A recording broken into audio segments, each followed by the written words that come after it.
has been delayed due to the rains, and all we know that DAW is in teething stage, so few things we'll have to just overcome.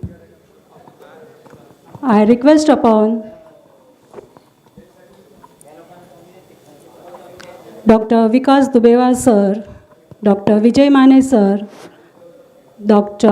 Ankur sir, Dr. Bhavesh Popat sir, Dr. Kishore Bafna and Dr. Jay Prakash Gupta sir to be on stage, please.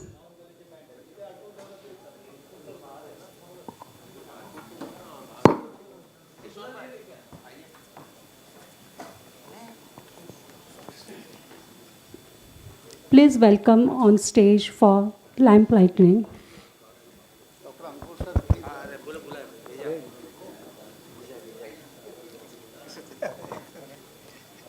May I request everyone to please stand up? Yes, sir. Yes, sir. पहला दीप जला, पहला दीप जला. We are proceeding towards lamp lighting, our very own traditional way of starting any new function.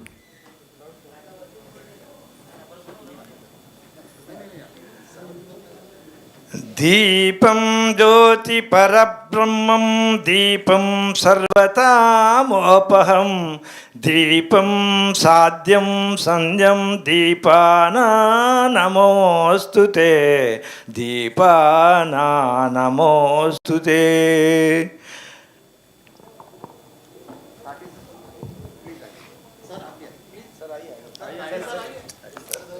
हम धन्वंतरी पूजा करेंगे.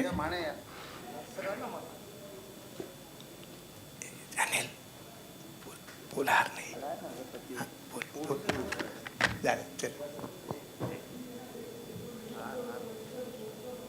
चले.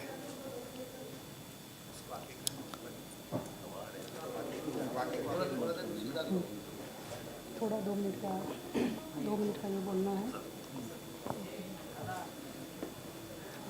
दीप जलाने का मतलब होता है कि दीप हमेशा ऊपर की तरफ जाता है. ज्ञान की प्रदीप्ति होते रहता है. ज्ञान की दीप है.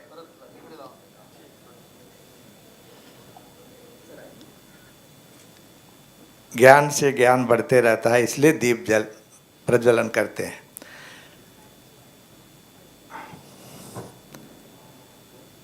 अब अगरबत्ती मुटाइए, अगरबत्ती लगाइए, अगरबत्ती लगाइए.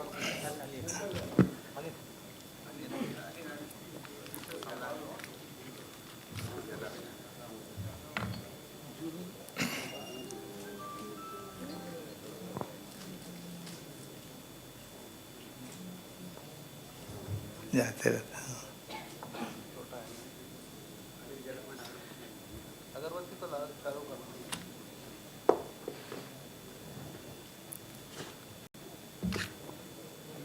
दीप के बाद धूप. अब हम धन्वंतरी से प्रार्थना करेंगे.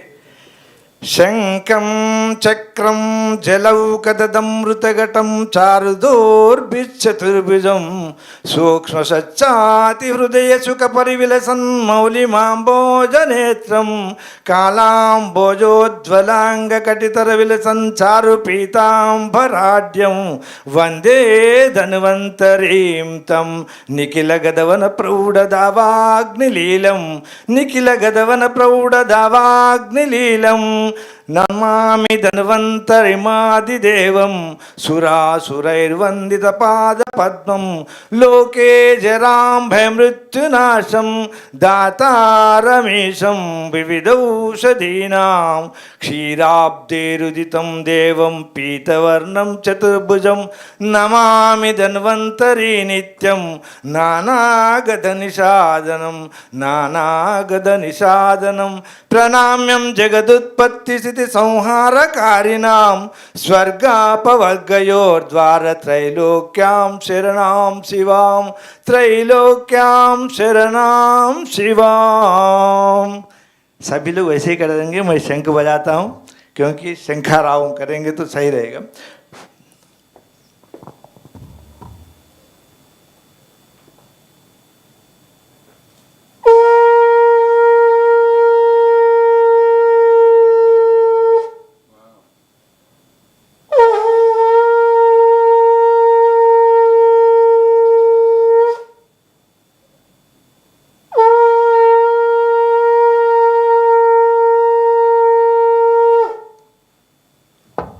Thank you very much, Shanti, Dr. Shanti, Sir. Shanti. It was wonderful, sir. Thank you all eminent members who were on stage.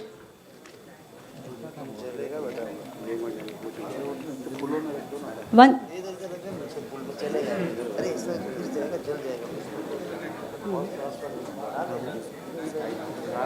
बुला रही सर, बुला रही. Once again, a warm welcome to one and all present here. Warm welcome to all the guest speakers of the day. And the most awaited day, 19 June 2022, which we were waiting for, LAMHE'22. We'll start our program with blessings of Goddesses Dhanvantri. DAW, as you know, the most youngest and the vibrant association registered in South Mumbai. I request upon Dr. Kapil Salgia sir to be on stage, please. He is a known chest physician from Mumbai Hospital, has his own clinic, Kapil Polyclinic at Prabhadevi and Shiva Polyclinic at Bombay Hospital. He has been a guide for many MD students from Bombay Hospital. May I also request Dr. Kiran Pawar, a well-known general physician from Worli BDD Chawls, to be on stage. And our opening batsman, I welcome upon Dr. Brijesh Gupta to be on stage, presenting a topic on anemia. Thank you, sir. Thank you for having you here. I request Dr. Kapil Salgia to elaborate and give some information about Dr. Brijesh Gupta. Kapil Salgia, sir. So, hi, good afternoon, everyone, and welcome to the first conference of the Doctors Association of Worli. So, finally, we have an association of this area where we've been practicing for such a long time. So, congratulations to all the doctors who have been instrumental in setting this up and involving all of us. To start off, I guess the first talk today is by Dr. Brijesh Gupta, who is a well-renowned physician in the area. Apart from that, he's a very close friend and we have been working together since almost a decade now. He is a consultant at his own clinic at Prabhadevi. Apart from that, he's associated with Wokhad and Global Hospitals as a consultant internist. He's also associated with all the nursing homes in the area where he's a very dynamic physician. So I guess that would be enough to summarize and proceed with his talk. Thank you, Kapil, for such a nice information to all the delegates here. As Rashmi Madam told that I will be an opening batsman, I'm hoping that I won't face many fast bowlers. Okay, so now let's start. Already we are running late of the schedule. My topic is how to evaluate anemia. Anemia is basically a very common disorder, and not only for the GP, even as a consultant, we also face a lot of patients of anemia, and it is quite a challenge. Means what I think that other than fever, a symptom, anemia is a second thing in which you have to use your extensive medical knowledge, all your logical thinkings, as well as using all the investigation modalities to diagnose perfectly about the anemia. So let's start. What is anemia basically? It is defined as a reduction in one or more of the major RBC measurements or hemoglobin concentration or other parameters like hematocrit or other indices. Now, what do you mean by significant anemia or significant reduction? It is at least 10% in the reduction in the circulating red cell mass or their hemoglobin content, which is leading to corresponding decrease in the oxygen carrying capacity as per the age and the sex of the patient. Now, as far as we go for by WHO criteria, it is quite a stiff parameters. Anything less than 13 in men and anything less than 12 in women, they consider it as anemia. But we being in a developing country, not developed country, we can accept up to 10 or 11 in man and 10 in woman. Now, WHO has given us some grades of anemia, so that we can plan our investigation, plan our treatment as per the categories. First is grade 1 or mild anemia, in which hemoglobin is between 9.5 to 11. Grade 2, moderate, that is 8 to 9.5. Up to grade 2, I think a patient can be managed on OPD basis, either by oral medications along with investigations and all. Grade 3, grade 4, I personally believe that patient should be hospitalized in view of needing a blood transfusion or maybe iron therapy or other injectable therapies. As well as simultaneously we have to work him up or work her up for the cause of the anemia. As we will see in the next few slides, that the workup of anemia is quite a vast thing. I have tried to cut short so that many of us can understand it, and I can see many students also. So it will be too difficult for them to go in big depth. So let's start with the diagnosis. So most important first thing as a clinician or a first line physician or doctor, what are the symptoms, complaints? Second, findings on the clinical examination. On the basis of these two, you can make some probable diagnosis. Probable means the first line diagnosis, like is it iron deficiency anemia or is it B12 deficiency anemia or is it hemolytic anemia or what? Or a combined anemia. Investigations like CBC with other indices. Indices means like hematocrit, MCV, then RDW and so many things. And there are some specific tests which we will see in the few slides later. So let's see the basics of basic presentations basically. Tiredness, that is easy fatigability, weakness, then pale skin, especially when we are seeing at conjunctiva, nails, and even the palm, irregular heartbeats, or maybe tachyarrhythmias, shortness of breath, simply like breathlessness, chest pain, chest discomfort, especially in those patients who have a pre-existing coronary artery disease. So the myocardial ischemia can get precipitated due to the angina. Dizziness, again, as it explained itself, if the hemoglobin is low, hence the oxygen carrying capacity will be low. So there will be a reduced cerebral perfusion. Then cold hands and feet and headaches. Now anemia grossly can be divided in two categories. Either it can be due to low production or it can be due to the decreased survival, or we can say increased destruction. So what is the key test to find out between these two? Do anyone have any idea about this? What test we can use for this? But how can you differentiate on the basis of CBC, whether it is low production or more destruction? One thing, but the best test is reticulocyte count, retic count we say.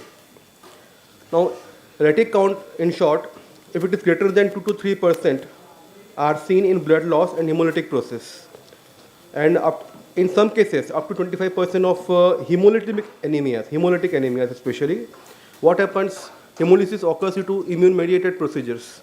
So there can be immune destruction of the red cell precursors also. So in those cases, it can be cause some confusion. Retic counts are more helpful if they are either extremely low or greater than 3%. If they are extremely low, it indicates there is a production problem with the marrow. If it is more than 3%, then we can say with assurance that yes, it is a peripheral destruction.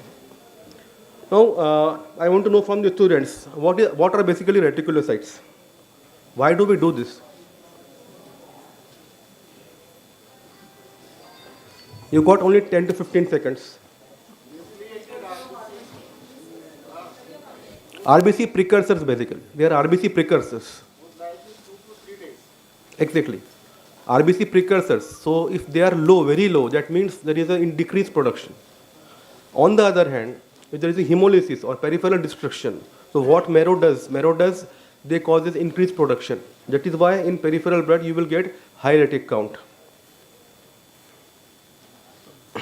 Now to be useful, the retic count needs to be adjusted for the patient's hematocrit. And there are two basic formulas. If you are interested, you can take a snapshot of this. The corrected retic count is equal to patient's retic count multiplied by patient's hematocrit oblique 45. And what is absolute retic count? It is very simple. Reticular count percentage given in the report multiplied by RBC number. That will be the absolute retic counts. Now, what are the probable causes of anemia?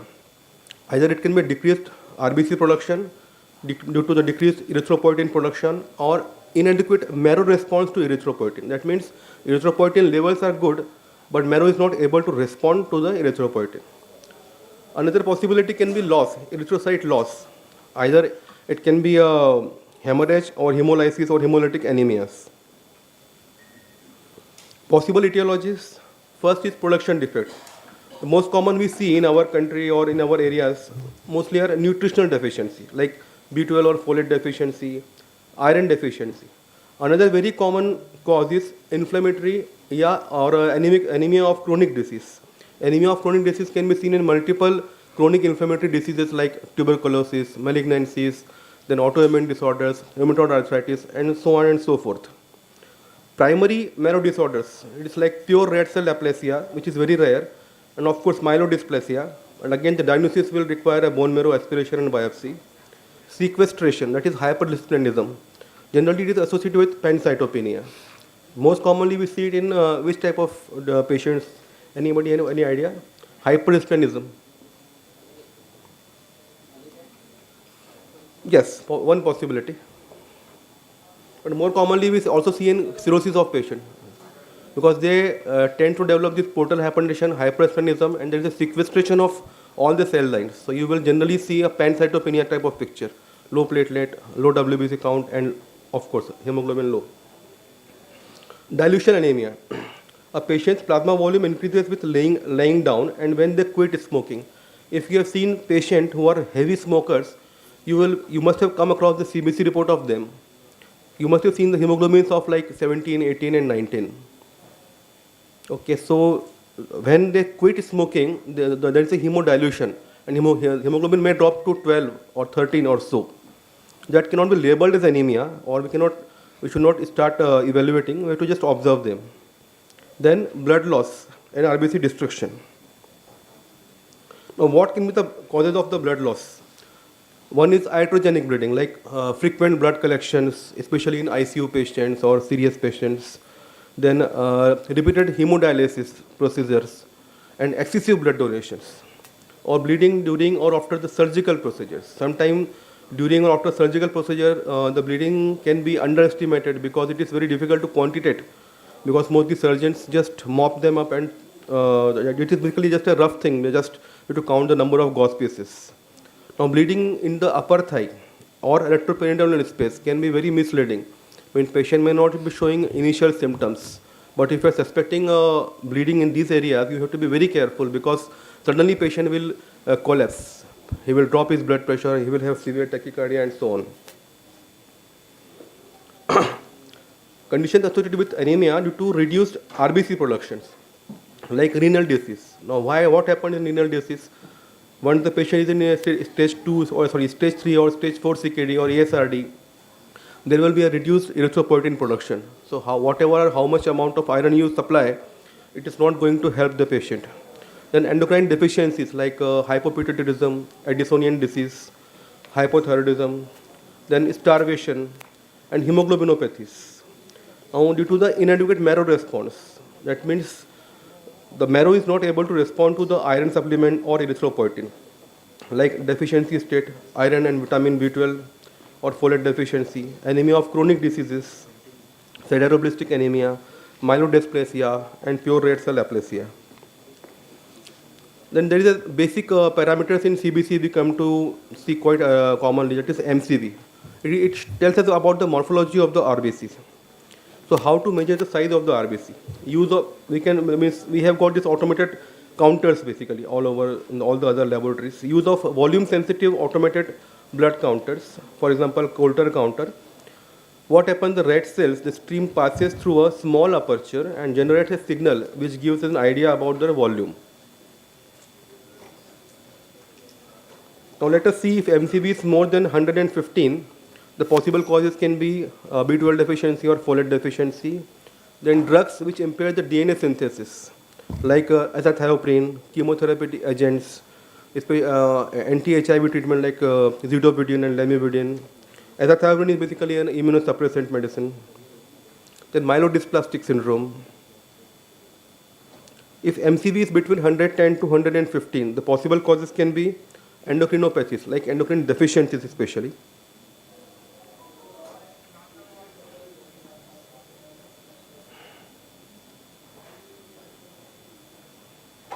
Now, if we see anemia in case of normocytic setup on the peripheral smear, the possibilities can be anemia of chronic disease, mixed deficiencies like B12 and iron deficiency coexisting together, renal failure, in which there is a decreased erythropoietin production and hence reduce the number of exactly the number of actual RBC count is low. Then iron deficiency is going more in favor of microcytic anemia, thalassemia trait, and in 30 to 40% of patients of chronic disease anemia, you can see a macrocytic anemia also, and sideroblastic anemia. And what are the phases in which there is an increased iron requirement? Well, it is quite understandable, especially blood losses, then GI disorders like esophageal varices and hemorrhoids, extensive and prolonged menstruation in females, pulmonary bleeding like hemoptysis, pulmonary hemosiderosis, urological bleeding like severe hematuria due to calculus or maybe polycystic kidney disease, nasal disorders, repeated blood donations, dialysis, hookworm infestation, intravascular hemolysis with hemoglobinuria, PNH, cardiac wall prosthesis, which causes a mechanical hemolysis of the RBCs, rapid growth in body size in between the 2 and 36 months of age, and especially pregnancy and lactation. Inadequate iron supply, again a very important cause of anemia, poor nutritional intake, especially in children. Now this is not a common thing in adults, but again it is an important contributing factor. Malabsorption syndromes, then gastric bypass surgeries for either peptic ulcer or obesity, achlorhydria due to the severe gastritis or severe H. pylori infection or some drug therapies, severe malabsorptions, especially in celiac disease or non-tropical sprue, abnormal transferrin function, and some rare disorder like congenital transferonemia and autoantibodies to transferrin receptors.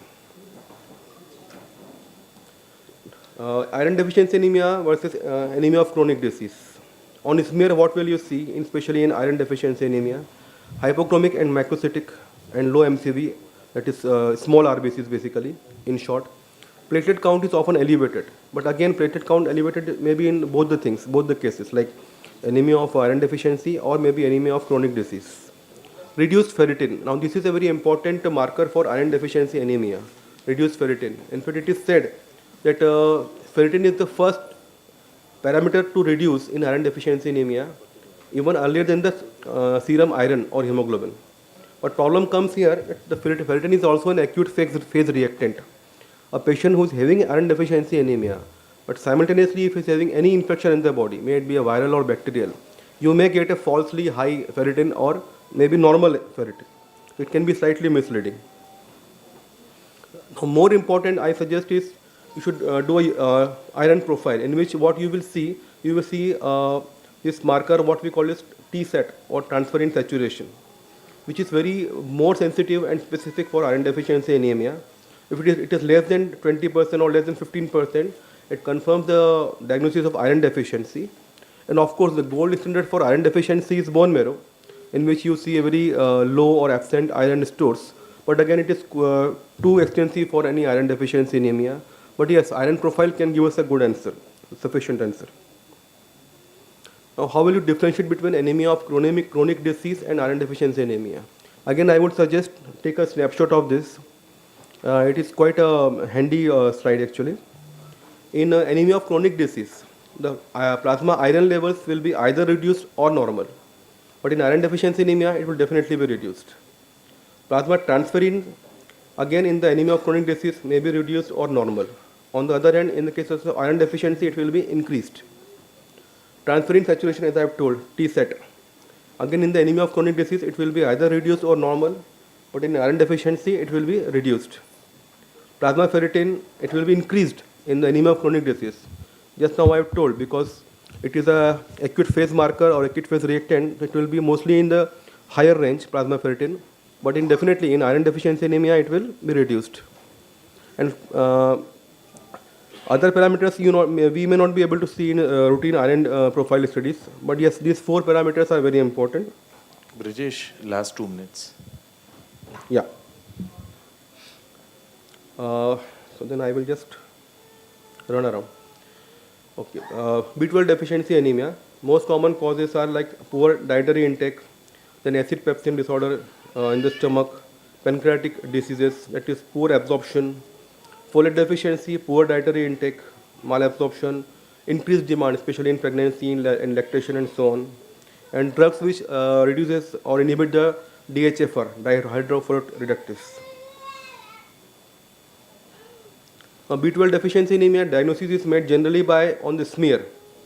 It shows macrocytes, and most important, I would like to hypersegmented neutrophils. In fact, they are the earliest marker of the B12 deficiency anemia. So whenever you are suspecting a B12 deficiency anemia, ask for a peripheral smear, good peripheral smear, and write especially hypersegmented neutrophils.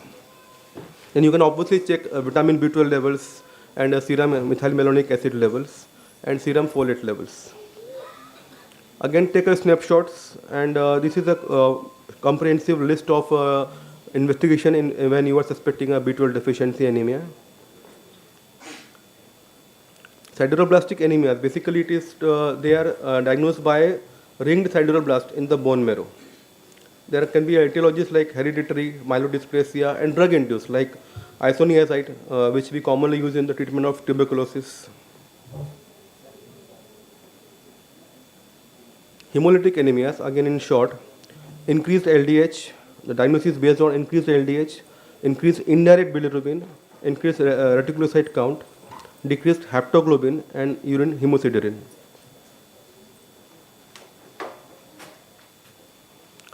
Something short in short about thalassemia. This is basically synthesis of one of the 2 globin chain of the hemoglobin, either alpha or beta. Basically, it causes ineffective erythropoiesis. It ranges in severity from simple asymptomatic patient to incompatible with life. That is like hydrops fetalis, generally seen in the younger age group or children. Diagnosis is basically based on either smear, and most important is hemoglobin electrophoresis. Hemoglobin electrophoresis will show us low HbA, that is adult type of hemoglobin, and high HbF or HbA2, that is the fetal hemoglobin. Treatment in mild cases, there is no treatment. We have to just observe the patient. However, in the cases of severe disease, either iron chelation therapy or repeated blood transfusions. Just last slide. Now, it is basically anemia is basically a sign. It is not a disease. So once you see a patient of anemia, you have to start thinking of a disease and try to make a diagnosis. They are dynamic processes.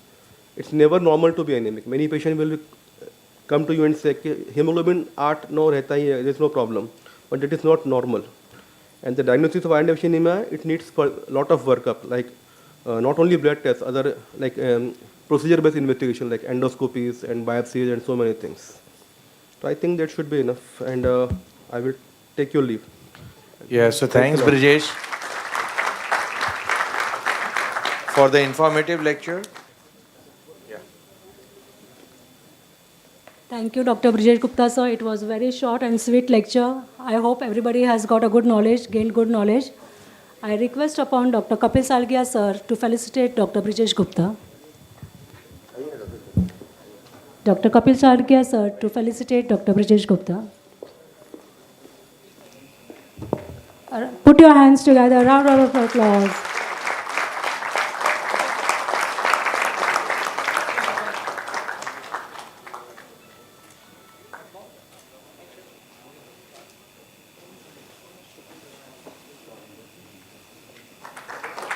Dr. Kiran Pawar felicitating Dr. Brijesh Gupta.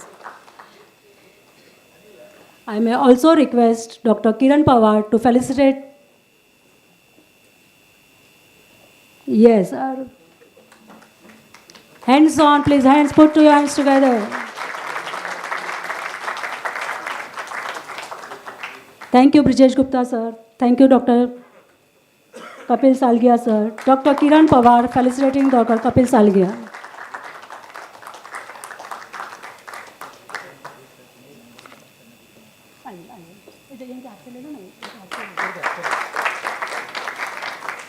May May I request Dr. Brijesh Gupta to please remove the first lucky draw of our session. Dr. Brijesh Gupta, first lucky draw.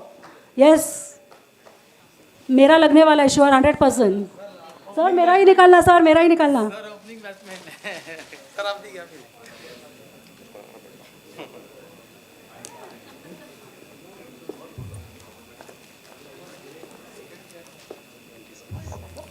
Token number 26.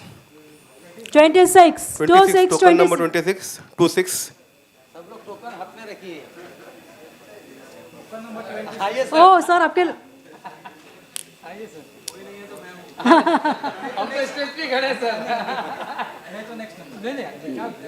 26, please hurry on, we are running short. Yeah, the first lucky draw winner is here.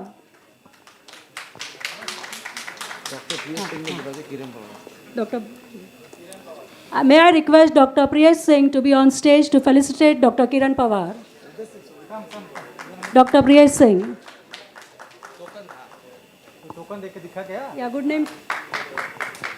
What is your name? Congratulations, Disha. Congratulations.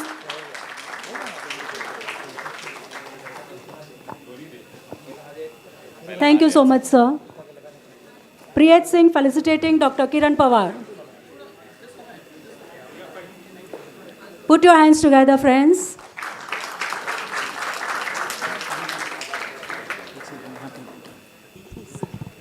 Yes, sir. Thank you, Dr. Kiran Pawar. Thank you, Dr. Priyat Singh. And we move on to our next session, next lecture. Our next guest speaker is Dr. Siddharth Lakhani. Okay, sorry. Our next speaker is Dr. Bhavesh Popat. May I request upon Dr. Nimesh Shah to be on stage. Dr. Nimesh Shah. Dr. Nimesh Shah is MD in Radiology from GS Medical College, Head of Department of Radiology at MGM Hospital and Postgraduate Medical College for 24 years. His main interest is in tertiary obstetric ultrasound. He owns his own diagnostic center at Worli, Naka, and another one at Shivaji Park, Shah Diagnostic Center. Both are Symbiosis, we are proudly associated with the association, and we take privilege in getting associated with you all as well. Thank you. And as we always see, the first thing we would always want to show is what our facility is. Probably a couple of seconds on what we have.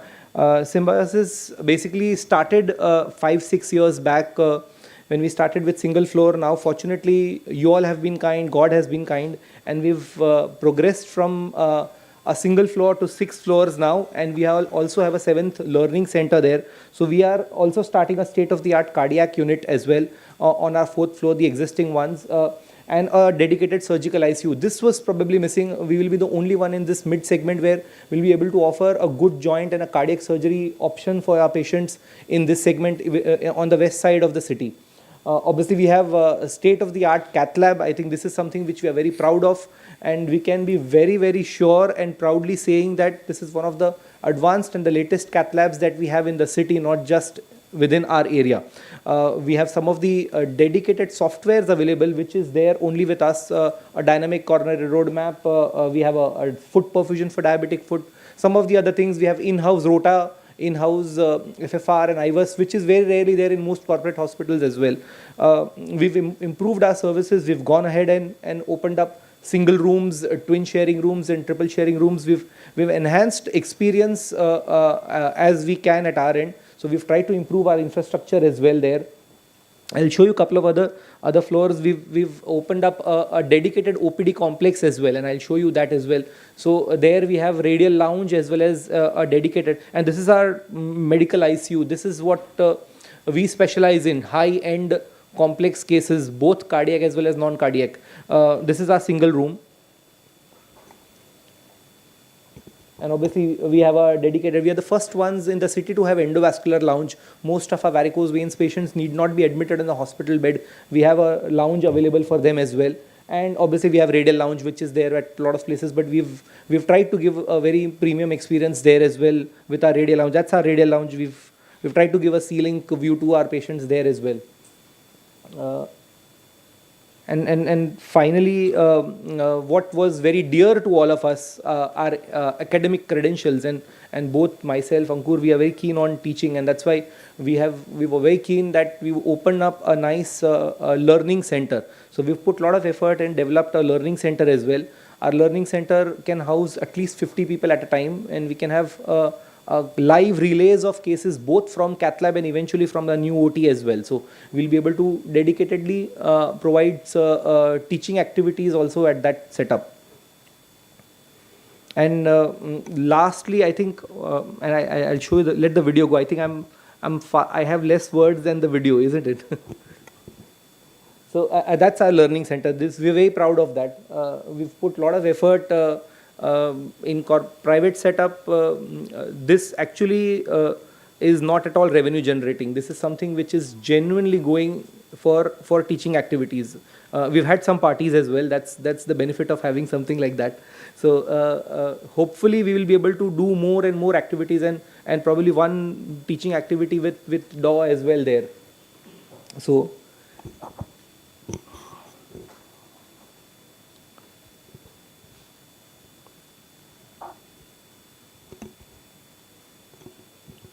that's the night view when we have the events at the night.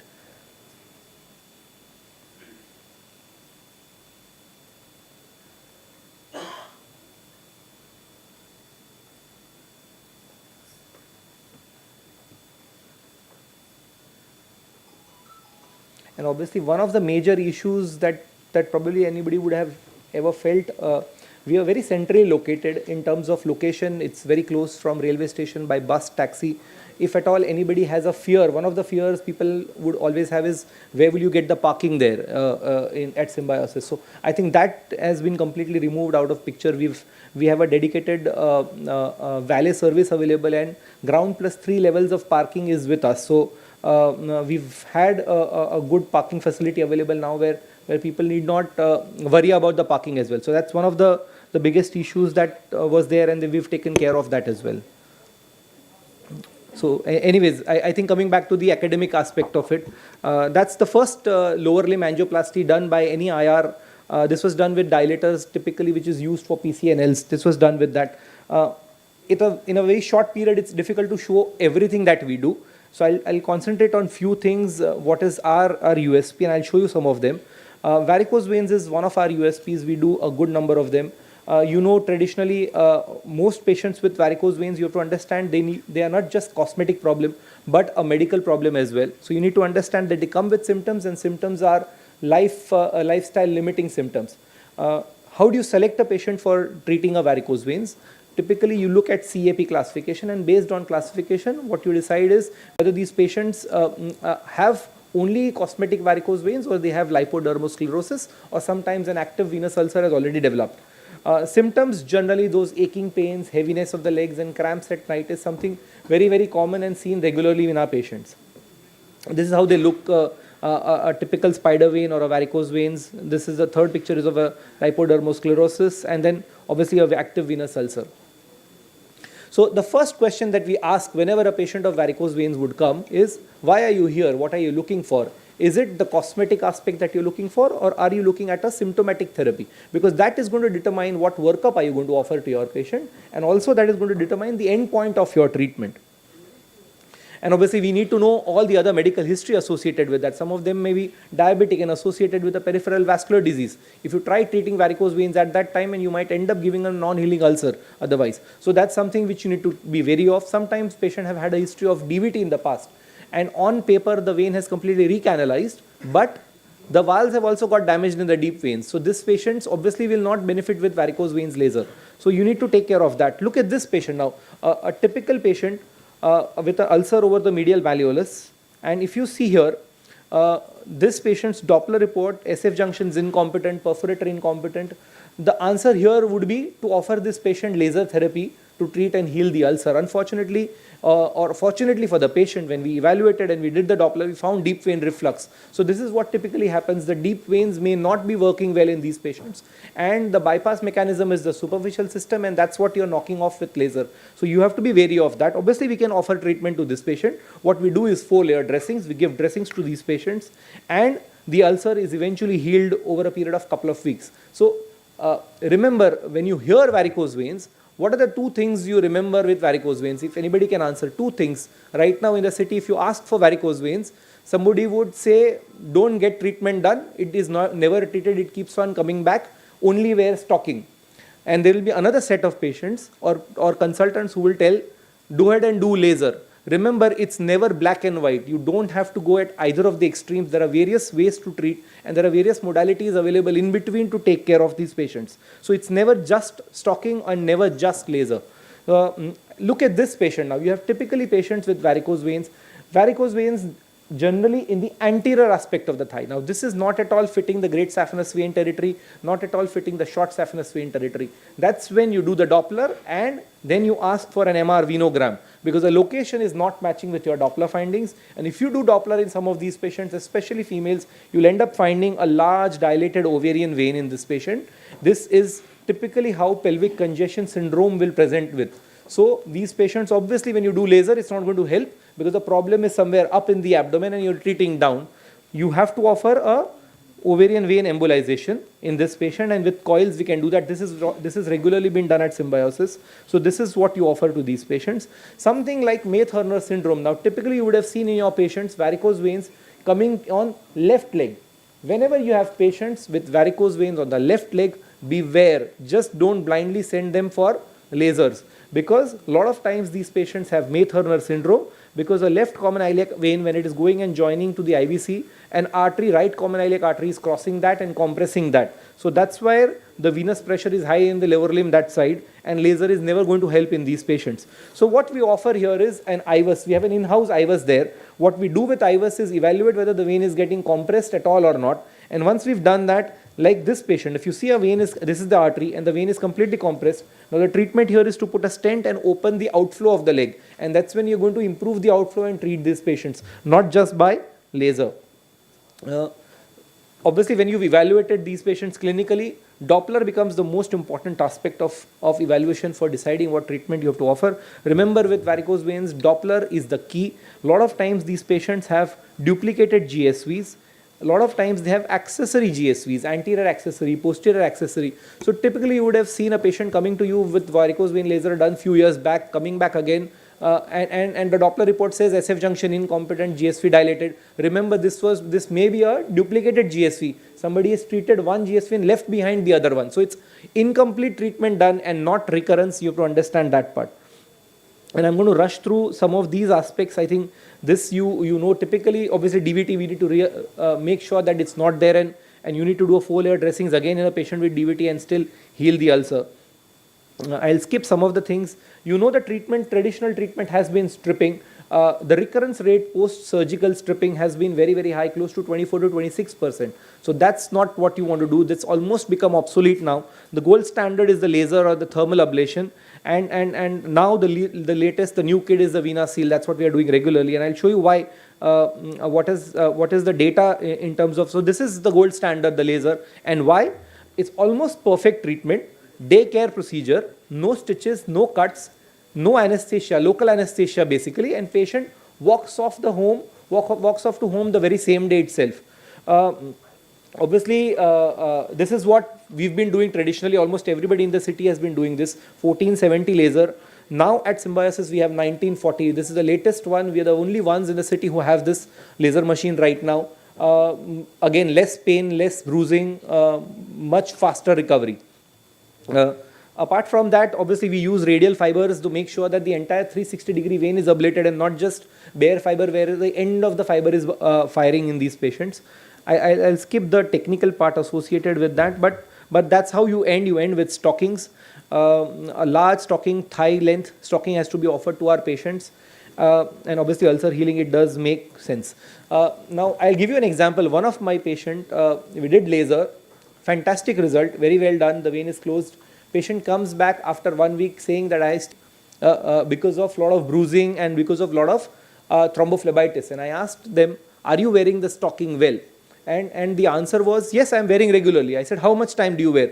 So he said 3 to 4 hours, because I've kept a maid. She comes after cooking lunch, she puts stocking for me, and then while going back, she removes the stocking and goes back. So you remember, people have to hire people to put stockings. That's a bigger problem. So one of the most important aspects of the treatment is completely neglected. And can we make a difference there? So how do you practically make a perfect treatment better?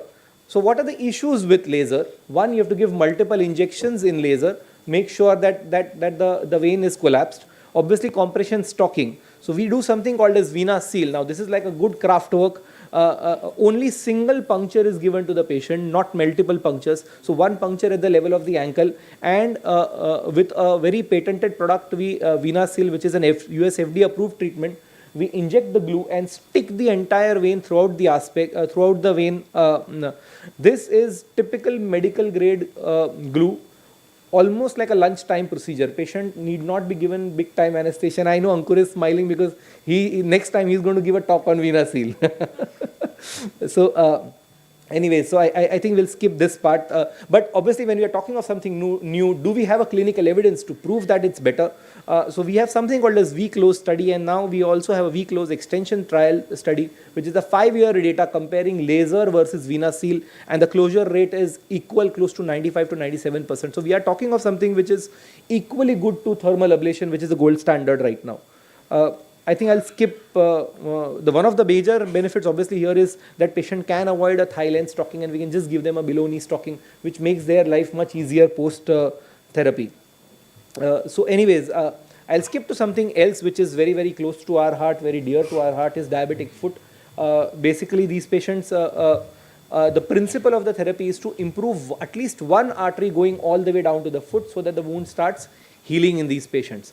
And the question always is, where do you improve the blood flow? And that's what basically you look at angiosomal therapy and decide which part of the foot is supplied by which artery, and you try to open that artery. Once you do that, the wound healing rates are much better. And I'll show you some of the cases associated with that.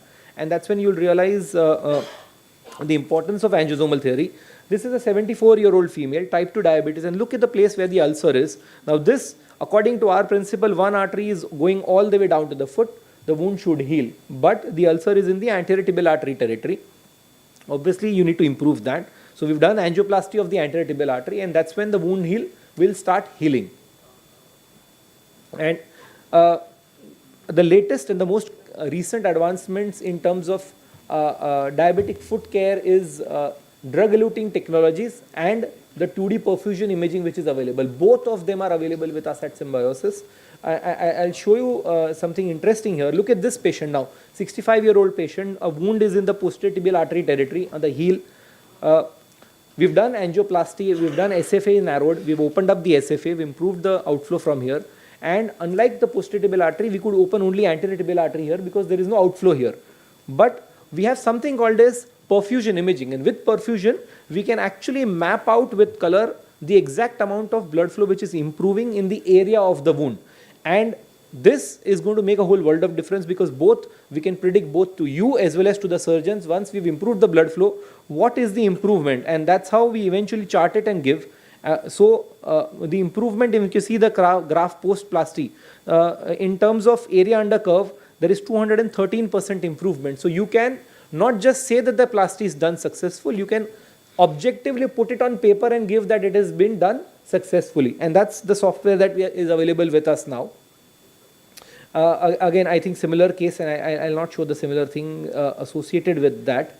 But we've done some recent interesting cases, and I'll show you a couple of them. Lithotripsy, because calcium is one of the biggest issues associated with vascular disease, and whenever you have occlusion associated with calcium, like in kidneys, you have renal stones, and you have lithotripsy done to break open these stones.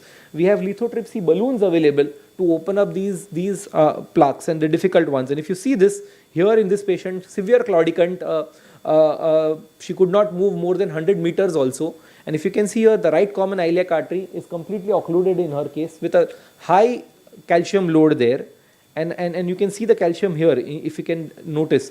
And once you've started to do balloon, the balloon is not opening at all because the calcium is so hard. And that's when you do serially lithotripsy balloons and you open up the entire the calcified plaque with that. And finally, obviously, the treatment was done by putting the stents, and the outflow could improve in these patients. And that's the team. We had done this procedure recently only at Symbiosis. So the latest advancements in DVT, and I think I'll show you, this would be the last one that I'll show you. Typically DVT, as you all know, you would treat, how do you treat DVTs when the patient comes to you? Deep vein thrombosis, that's what regularly, isn't it? So, warfarin? So that's typically how we treat, Yeah, so we basically offer warfarin or Novax to our patients. That's what the traditional line of management has been.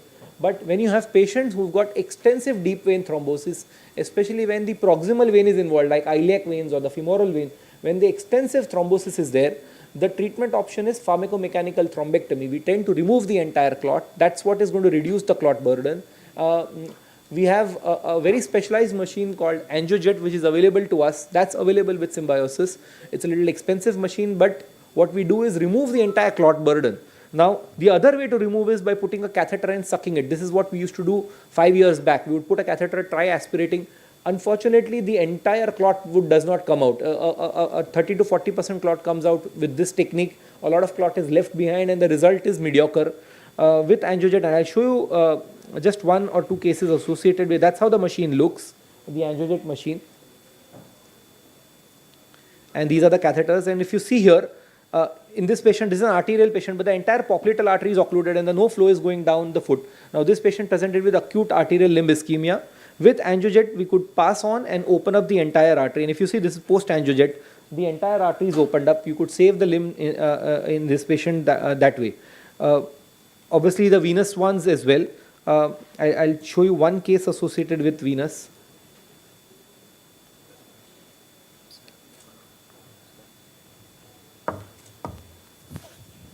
Bhavesh, you have 2 minutes. Yeah.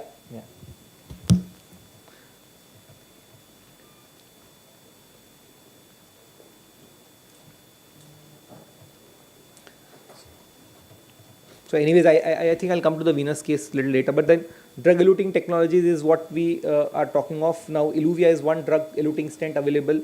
What you need to know is this technology has been used in Xience as well as the Promus stent. That's what you know with coronaries. So that is now available in the peripheral system as well. So we can open up the lower limb arteries using drug-eluting stents as well. One of the most important aspect is the primary patency rate. The 1-year patency rate has significantly gone up because of that, and we can give better limb salvage rates as well in these patients. I think we'll skip all this part. Lastly, I think I have a couple of minutes. I'll show prostatic artery embolization. That's something which we've been doing recently with very good results. You know BPH, and the traditional treatment for BPH apart from medical management has been TURP, and that's what you've been offering to your patients. There are various data, and I'll show you one patient where you have a large prostate, 290 grams of prostate. Foles was in situ and could not be removed because of the urinary retention. Now, in these patients, what we do is we selectively go into both the internal iliac arteries and block the blood flow to the prostate. The intent here is to shrink the size of the median lobe of the prostate. Actually, you get the same result as TURP. The efficacy is the same. The complication rates are lower in these patients. And I'll show you a couple of things in terms of when you're talking of any new procedure, basically no stitches, no cuts, patient go home the very next day. It's a randomized control trial. If you can see, comparing prostate artery embolization with TURP, and this has been published multiple times in recent journals, and all the data largely comparing these. Again, the lower urinary tract symptoms in PAE group is similar to TURP group. So prostate artery embolization is something which is new, and we can offer to our patients for embolization for BPH symptoms. 2 major benefits that we can tell these patients. A lot of these patients have undergone CABGs or coronary artery disease, so they are on antiplatelets as well. So you don't want to stop antiplatelets for surgery. With prostate artery embolization, you need not stop antiplatelet. You can go ahead and do the procedure without that. And secondly, it's done under local anesthesia, so no general anesthesia is also required for these patients. Thank you. I'll skip the other part. Thank you so much. Bhavesh, Before Dr. Popat leaves the stage, two questions to you, Bhavesh, very quickly. In that last slide of yours, at what weight of the prostate would you prefer the procedure over TURP? Yeah. So in fact, I didn't have time to show that slide, Yeah, but just elaborate. there's a very good paper presented comparing. They divided into two groups. One where it is less than 80 grams, and one where there is more than 80 grams. And they proved that in both categories, even if the prostate is very high, more than 80 grams as well, the treatment is efficacious and it gives the same result. So size is not the deterrent. You can do it even if it's big size. Okay. And the other question is coming to varicose veins. You used VenaSeal. What are the number of cases that you've done, and what is the efficacy against the gold standard at this point of time? So, number of cases, sir, I don't have a count.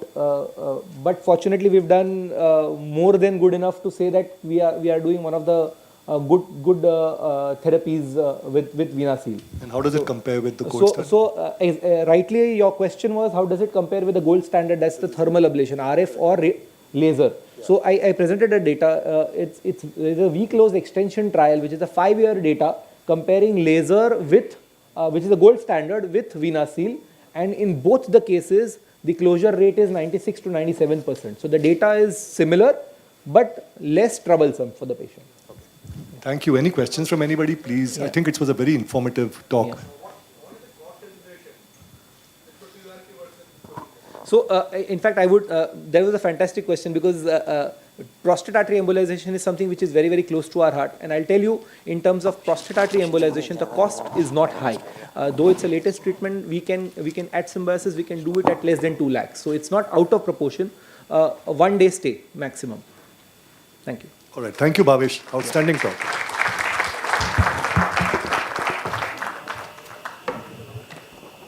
Thank you, Dr. Bhavesh Popat, sir, for the very common topic, varicose vein for general practitioners. And as a part of DAW members, we would really love to be the part of Symbiosis Training Center. I request upon sir to please pick up a second lucky draw. Dr. Bhavesh Popat, sir, please pick up the second lucky draw.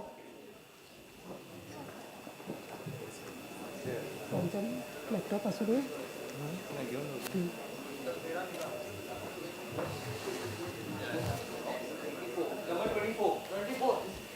2424. Oh, it's a girls' day, women's day. Wow. Second.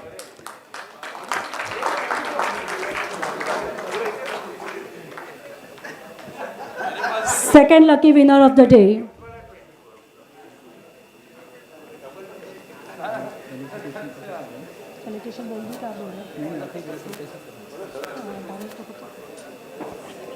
May I request upon Dr. Nimesh Shah, sir, to felicitate Dr. Bhavesh Popat.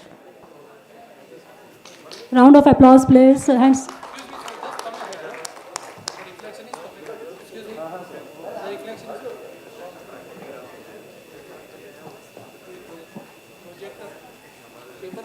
Dr. Nimesh Shah felicitating Dr. Bhavesh Popat.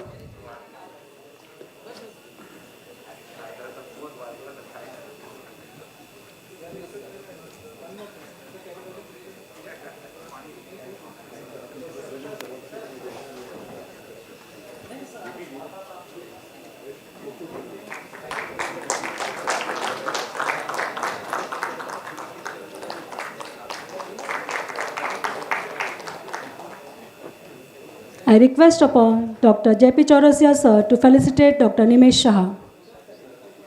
Sir, yes,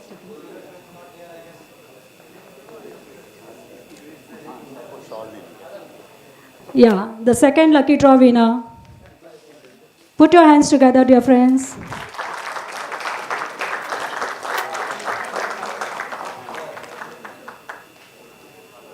I request upon Dr. J.P. Chaurasia, sir, to felicitate Dr. Nimesh Shah.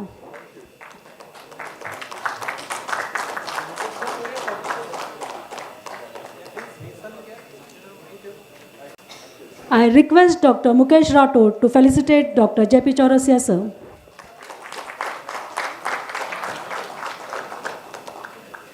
I hand over the mic to Dr. Yogesh Yadav.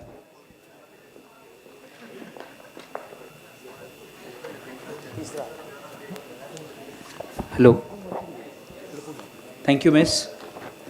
Thank you for your wonderful introduction of this lecture. Good evening, friends. Good evening, respected sir and ma'am.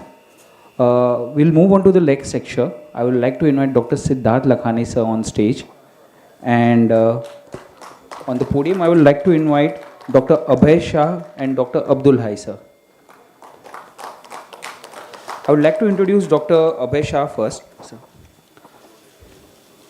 Dr. Abhay Shah, hello. Mic. Hello, mic check. Dr. Abhay Shah, hello. Hello. Hello.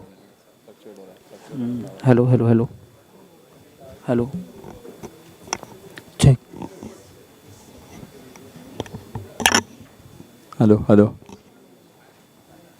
Wire हिल रहा है वहाँ से हिल रहा है hello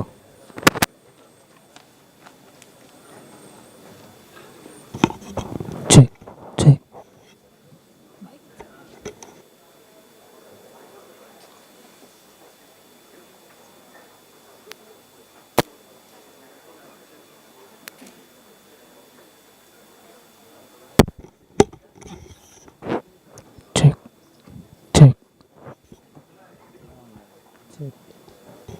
Check. नहीं तो last बोला लगा थोड़ा Hello. We'll wait for one more minute, otherwise we'll check. Hey. Check. Hey.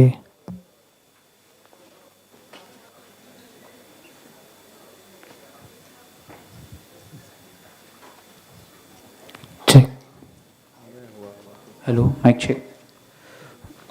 I would like to introduce Dr. Abhay Shah. Dr. Abhay Shah completed his graduation and post-graduation MD in radiology from St. GS Medical College, KM Hospital, Parel.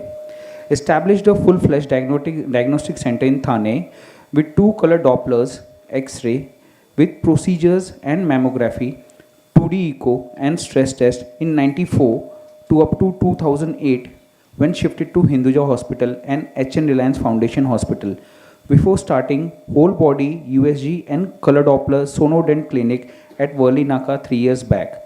Now he is providing his service for the Worli residents full day 9 to 9 at sonodent. I would like to introduce also Dr. Abdul Hai. He is a very senior practitioner practicing at Worli Naka since many years. And I would like to ask Dr. Abhay Shah sir to introduce Dr. Nikhil sir. Please. Thank you. Siddharth Lakhani sir. Thank you sir. Hello. Very nice to have all the DAW members listening to all the lectures here. Yeah.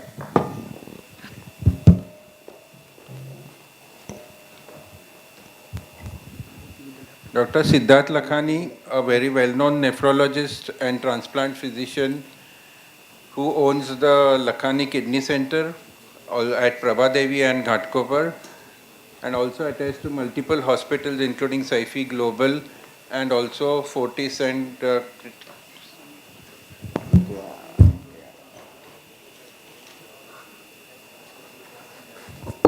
so let me hand over my further talk to Dr. Lakhani. Thank you all. Good afternoon. So probably after multiple discussions, I think the sugar levels must be fluctuating here and there. So difficult. But as said, probably we have to finish and we have to keep on going. I see some faces probably going down but let's cope up probably. I hope I am awaking everyone. So my question is something there to when to stop dialysis. So all the time people speak kabhi dialysis karna. So I speak something different. So is it possible to stop dialysis? So the question starts probably, and probably I'll involve the committee because definitely they have been working hard. So yes, Dr. Bansode, to start with you probably, I can see you. Is it possible? Do we advise doing this? Because many times patient will come and ask you this question all the time. Sir, dialysis ban kar do. So the moment, as a nephrologist, it is very common. The moment you say dialysis shuru karo, the patient changes the doctor. They'll come to you, अरे sir वो doctor ने dialysis बोला और कोई अपने पास अच्छा nephrologist है क्या, सेकंड ऑप्शन क्या लेना. So it is common. So I think the topic, the reason was this probably. So is it possible what are your concepts probably on dialysis? Where are we as a probably family physician? What do we advise our patients? Is it possible, not possible? If possible, when and where? If not, how? So I think common questions. So yes.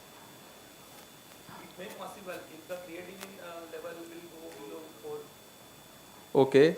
So what will you tell the patients? कि creatine 4 के नीचे जाएगा तो dialysis रुकेगा. But then at present he is 10. He is advised dialysis. So will you want to wait on 10 or probably say yes or no? Well, how? What is our thought process as a dialysis process probably? Yeah, doctor. Yeah, as a radiologist, probably sir says it is not possible. Yeah, so yeah, definitely we believe in you, sir, and definitely that should be the thought process. Yes, you're right. What else? Anyone else? Probably any talks? Any thinkings? Janjirala sir. Yeah. Okay.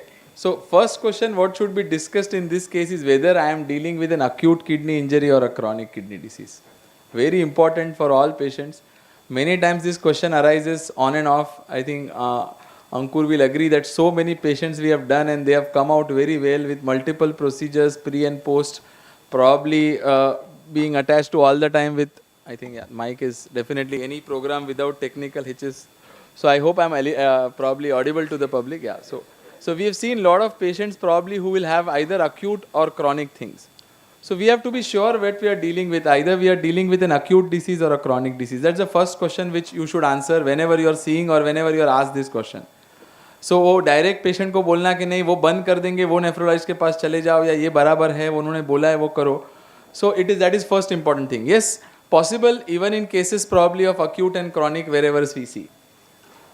Multiple studies have been done and acute kidney injuries is a place where we see lot of patients who come out very well and go home without dialysis even if they are started on dialysis. So key is to find out where I can stop. In kidney, as they say, everything is curse. Very few patient gives us blessing. Exactly opposite to Ankur where everyone is blessing, blessing, blessing. Stent खोल दिया छाती में दर्द कम हो गया. They are like, अरे sir, varicose veins खोल दिया. Yeah, so ours is like, अरे creatinine last time आए 2 था, आपको फीस पे करा, 15 दिन के बाद बुखार आ गया, अभी 3 है, अभी और फीस पे करने का. So that is the question. So it is important to know. So explain patients very important that acute है. So it is possible to stop dialysis. It is done and we are doing it in so many patients on and off. Unless you know that probably what is the... So important parameters what should be studied in patients where I am probably discussing or thinking on stopping dialysis is urine output, trend of creatinine and weight. So we explain this patient. So many times किसी ने dialysis चालू किया मेरे पास opinion के लिए आता है आप बंद कर दो. They come with hopes. So there are 3 parameters which I usually see as a nephrologist where I can offer them probably or tell them. Young patient, 30 years, BP 220 gets admitted with 12 creatinine, everything worked up, stopped. Yes, so if you have a malignant hypertension with an acute or chronic disease, they still have that 1% chance which sometimes can be taken. So not all, yes, so the talk doesn't mean that I don't do dialysis. Definitely we do it, but when is it possible? Because that is where the cards can change on or that is where probably the beliefs change. So yes, so increasing urine output in any case of acute kidney injury. So many times postpartum PPH, fever with probably malaria, severe, now we had a very bad season of gastroenteritis. I think a lot of us saw a lot of patients with severe dehydration landing up. We had 2 patients probably landing up with almost 16 and 17 creatinines, almost completely dried up, hailing from native place with probably UP side where they had lot of heat and probably severe gastroenteritis this season. And patients probably came into shutdown, started on dialysis. Slowly, first parameter what is seen is oliguria. So if they say that mera susu ya urine was probably 200, now it's increasing, focus should be there rather than just continuing dialysis. So probably, yes. So multiple studies have been done which has shown probably that yes, patients with probably acute kidney injury can have a stop of dialysis and they have better survival than patients who are probably on dialysis with acute kidney injury. So the spectrum of acute kidney injury to chronic kidney disease is varied. Someone can start with AKI and land up to CKD. So the gap is important, and that's where probably the role of nephrologist is more important. So this is how probably you have a patient who is probably into stage 1 to 3, not on dialysis, the recovery chances are better. Up to 7 days, any sort of acute kidney injury, whether it is contrast, whether it is probably drug induced, whether it is a pre-renal factor, should recover usually very well. Some patients can recover probably up to 8 weeks or sometimes up to 90 days. Most common what we see is severe cortical necrosis or probably sometimes ATT induced or some painkiller induced kidney injuries. Once they don't recover, we label them as CKD. So that's important parameter to know. How will my patient progress and what will I tell them when I'm seeing a patient who's already on dialysis? Coming towards AKI, probably important parameters whenever we consider dialysis. Lot of talks or lot of things are there probably on chronic diseases whenever we talk. Chronic is going to be chronic and it is going to be depressive. The treatment options are dialysis, hemo or peritoneal and transplant. What is challenging is acute kidney diseases. Why it is challenging and what makes patients happy is what probably we are going to learn on. Why it is important to focus? Because probably if you are seeing most of our ICU patients will have probably AKIs, and preventing or probably treating AKIs correctly will prevent them to probably have cardiac deaths, one important factor. It is preventable, so that is second important factor. And of course, if you are treating them early or catching them early, it's going to make their stay lesser and probably cut down the expenditures. I'll not go into, so probably yes, how we define any probably a rise of kidney function probably or a rise of creatinine more than 0.3 or a probably more than 50% reduction in urine output or probably less than 0.5 ml per kg per hour of urine for more than 6 hours. So probable characteristics or definitions of AKI. Multiple classifications, I'll not go into them. What is important is probably I can just go to some cases where we can probably discuss.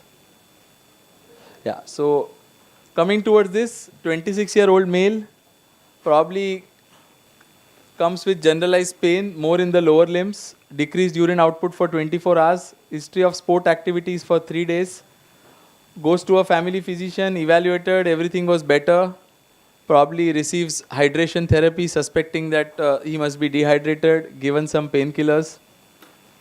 Patient comes probably after 2 days again, gets investigated, finds creatinine of 6.9. So any specific workup which you will want to do here? The mic is fluctuating, if someone can help me out. Yes, sir? Yeah, I know. Same as me.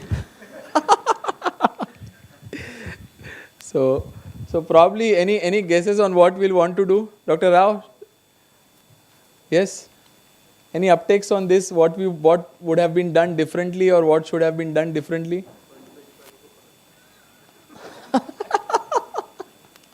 Huh? Yes, I hope, because there is a lot of floodlights on me. I'm talking to Dr. Rao. Yeah, of course, yes. You are the only Rao which we know. Huh? I want inputs, whatever it is from your side. No idea is not an answer, so definitely. What should have been done as a family physician if someone comes to you? This is very common, we see probably. All of you are excellent, I think, cricketers and probably a lot of crickets. Maybe sometimes you may land up with this. So probably what should have been done and what can be done here? Investigations like CPK, CPK, Okay, true. Excellent. What we suspect in that? muscle degenerative, Okay, excellent. electrolyte imbalance, Okay, superb. What electrolyte imbalance are we suspecting? Okay, excellent. So hyponatremia probably, or an hypokalemic paralysis probably, or an hypokalemic activity. Yes, so probably it, as said, probably we are dealing here with a rhabdomyolysis. What could have been changed here is probably on day 1 when the patient visited, important factor which was missed is probably a decreased urine output. So never miss, there are some red flags in kidney which you should not miss. First is a probably decreased urine output. So whenever patient says decreased urine output, you should get tested on day 1, not on day 3 as this patient was tested. Yes, patient probably got admitted. We got a CPK total which was more than 4 lakhs. Patient was on dialysis. Now, important part, a young chap on dialysis. This patient probably was from our area only, was admitted with us in probably Fortis, was there almost to the hospital for more than 14 days. Family asking all the time whether the dialysis will stop or no. Because these patients, if seen rhabdomyolysis, they'll present with complete shutdown. There will be not a single drop of urine. So probably that's important.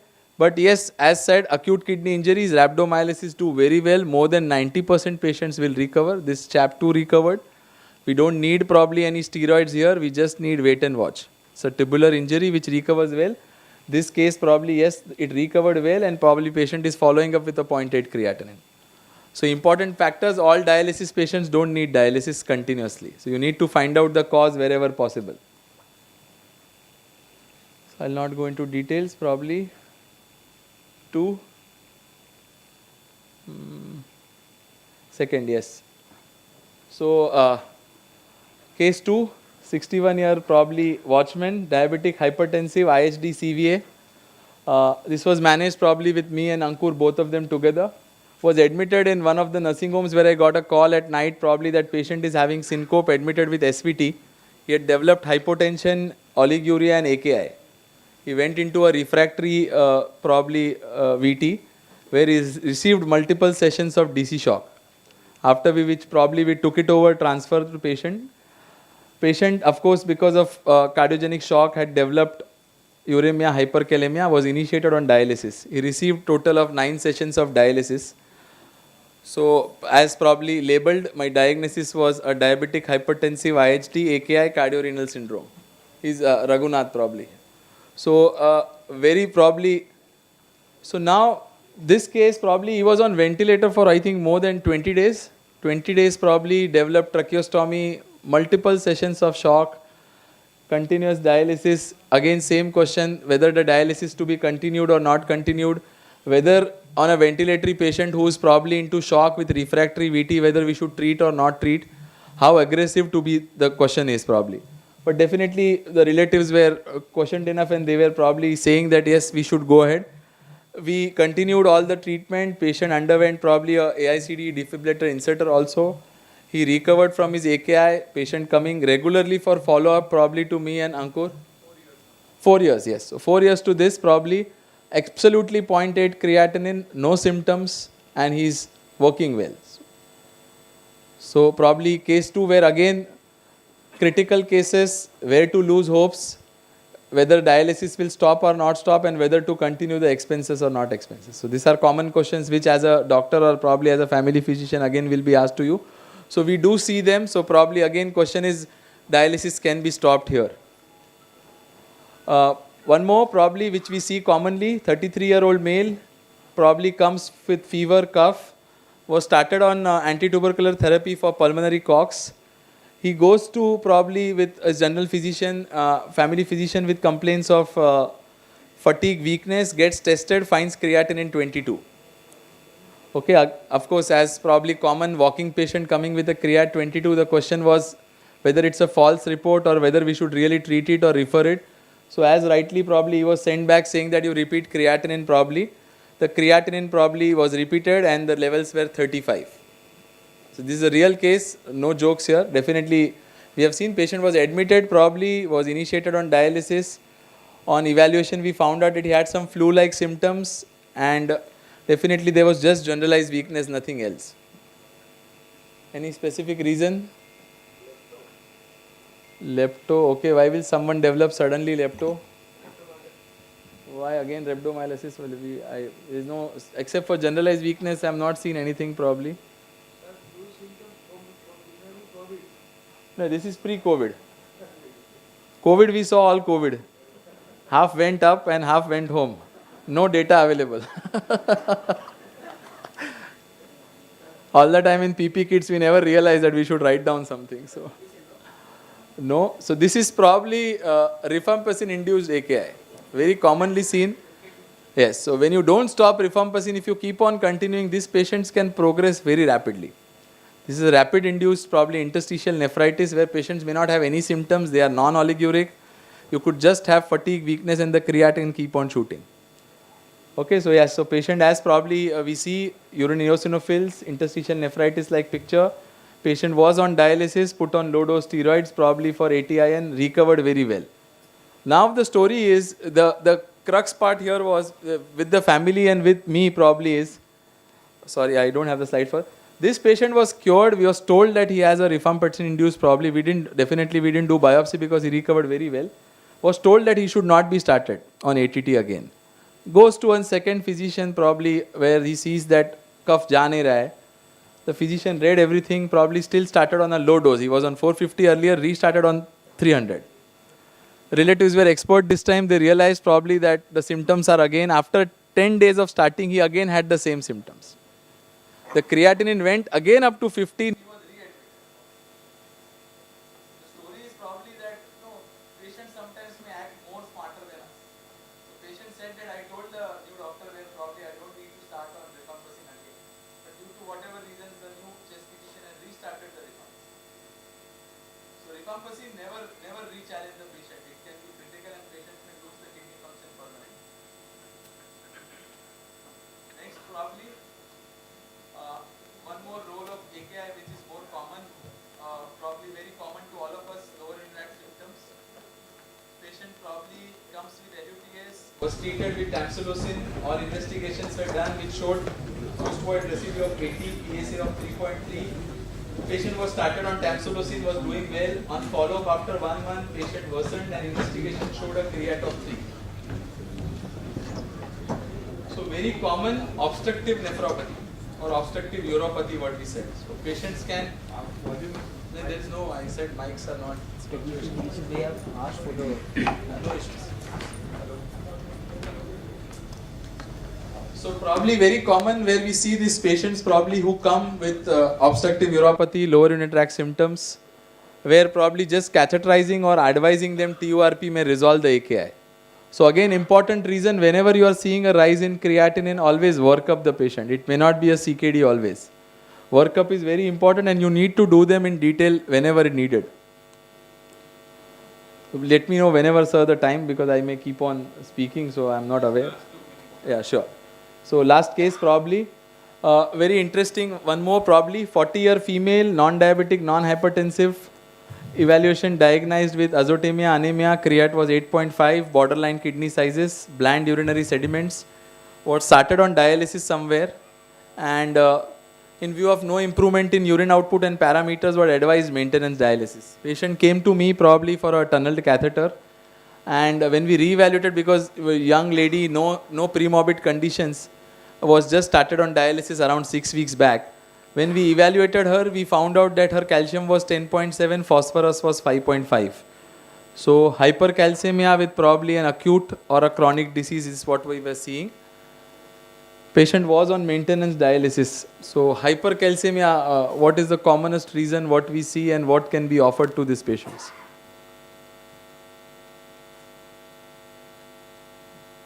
Hypercalcemia, commonly seen. Again, importance of workup in patients with unexplained kidney failures. I will keep on re-emphasizing that.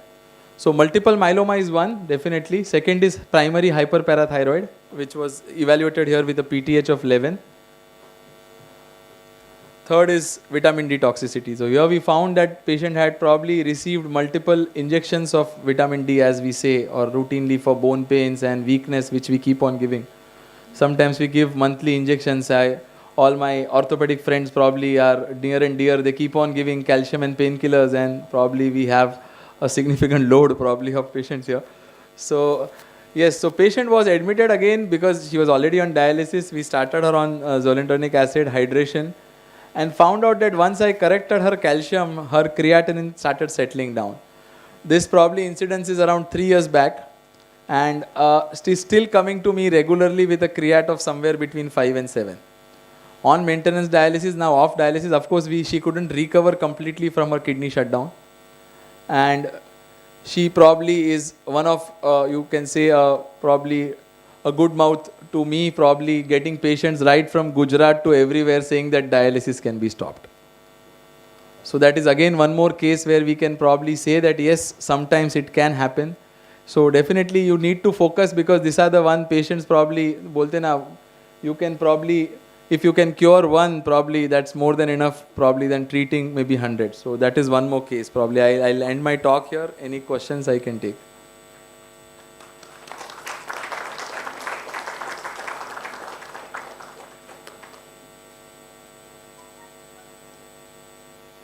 Any questions from the audience? I think so. There's none, sir. Thank you, sir, for your wonderful talk, sir. It was like a very brainstorming session for us also. Thank you. I would like to ask Dr. Abhay Shah to felicitate Dr. Sir. And please, with a vote of token of thanks also.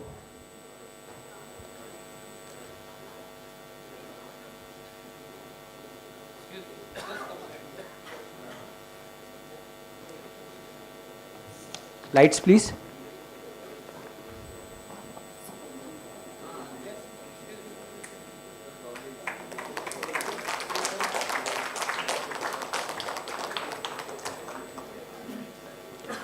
I would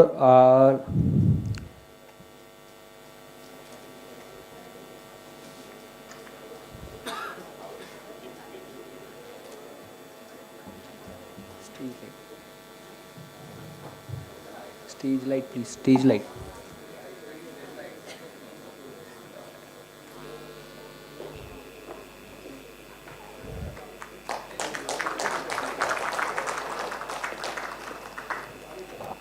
I would like to ask Dr. Abdul Hai sir to felicitate Dr. Abhay Shah sir. And I would also like to ask Dr. Siddharth sir to please take out the third lucky draw of the day.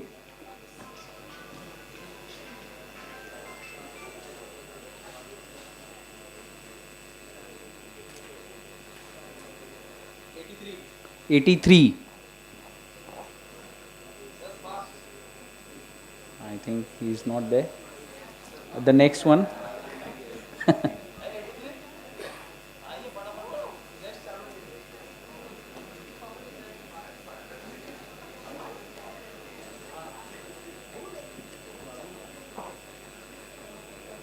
I would also ask Dr. Rao sir to felicitate Dr. Hai sir on this occasion.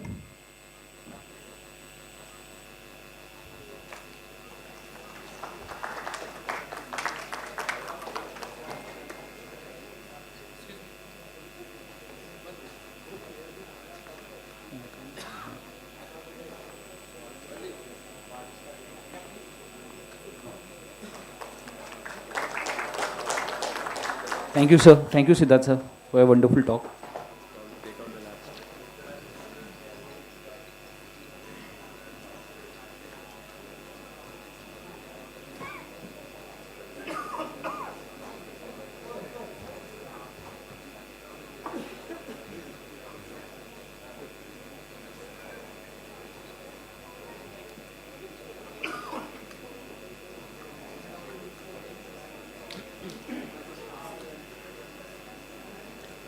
Our next lecture, I would like to call Dr. Nikesh Jain.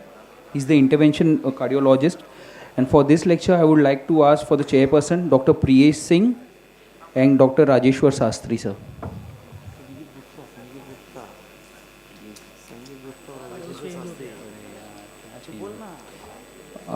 There's a bit of change. Dr. Priyesh Singh and Dr. Sandeep Gupta. Sandeep Gupta and Rajeshwar Ravi Shastri, sir, please.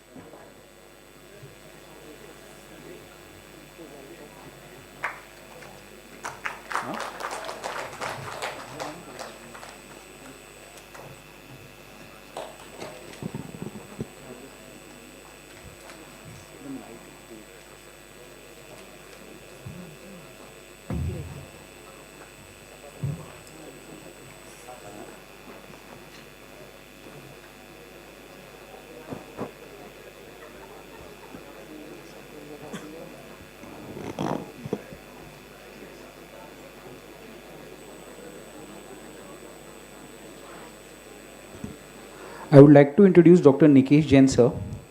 He is the cardiologist, interventional cardiologist, with affiliated with Jaslok Hospital and Research Center, Wokhart Hospital, Mumbai Central, Global Hospital, Masina Hospital, Bhatia Hospital, KJ Sumaya Super Speciality Hospital. He is also consulting with the Tender Heart Clinic, Sirona Diagnostic Center. Dr. Nikesh Jain has excelled in the field of interventional and non-interventional cardiology with 10 years of experience in the field of cardiology. He has cleared DNB medicine and DNB cardiology from Jaslok Hospital in the first attempt. Contributed to various textbooks. Written chapters on complex coronary issues, on left main chronic total occlusion, anomalous coronary interventions, constructive pericarditis. Sir has published many articles in peer-reviewed journals on topic CTO, FFR, IFR, CTEPH, stent thrombosis, and many more. Jain sir have been awarded with Amar Gandhi Award for academic work at the Jaslok Hospital. He has special interest in complex coronary interventions, TAVR and SHD, heart failure and heart transplant workup. Sir hasn't been a part of India Live 2019. Jain sir is actively involved in academics through Master's Teachers Program at Jaslok Hospital also.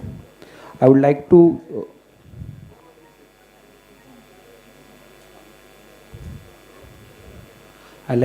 transfer the mic and stage, hand over to Nikesh Jain sir. Thank you, sir.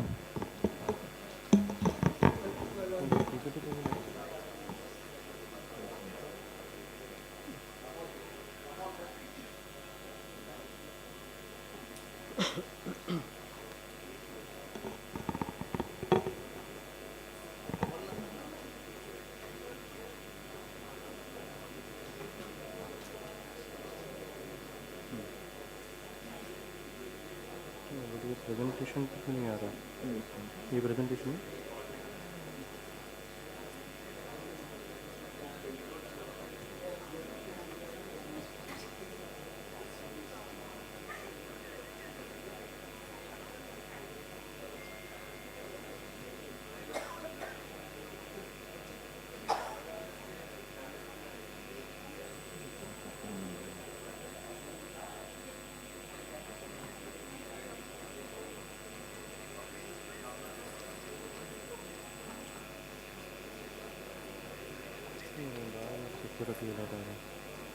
मेरे laptop connect करोगे ना तो देखो ना अभी इसमें time waste हो रहा है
निकाल के ऑफिस अटैच करो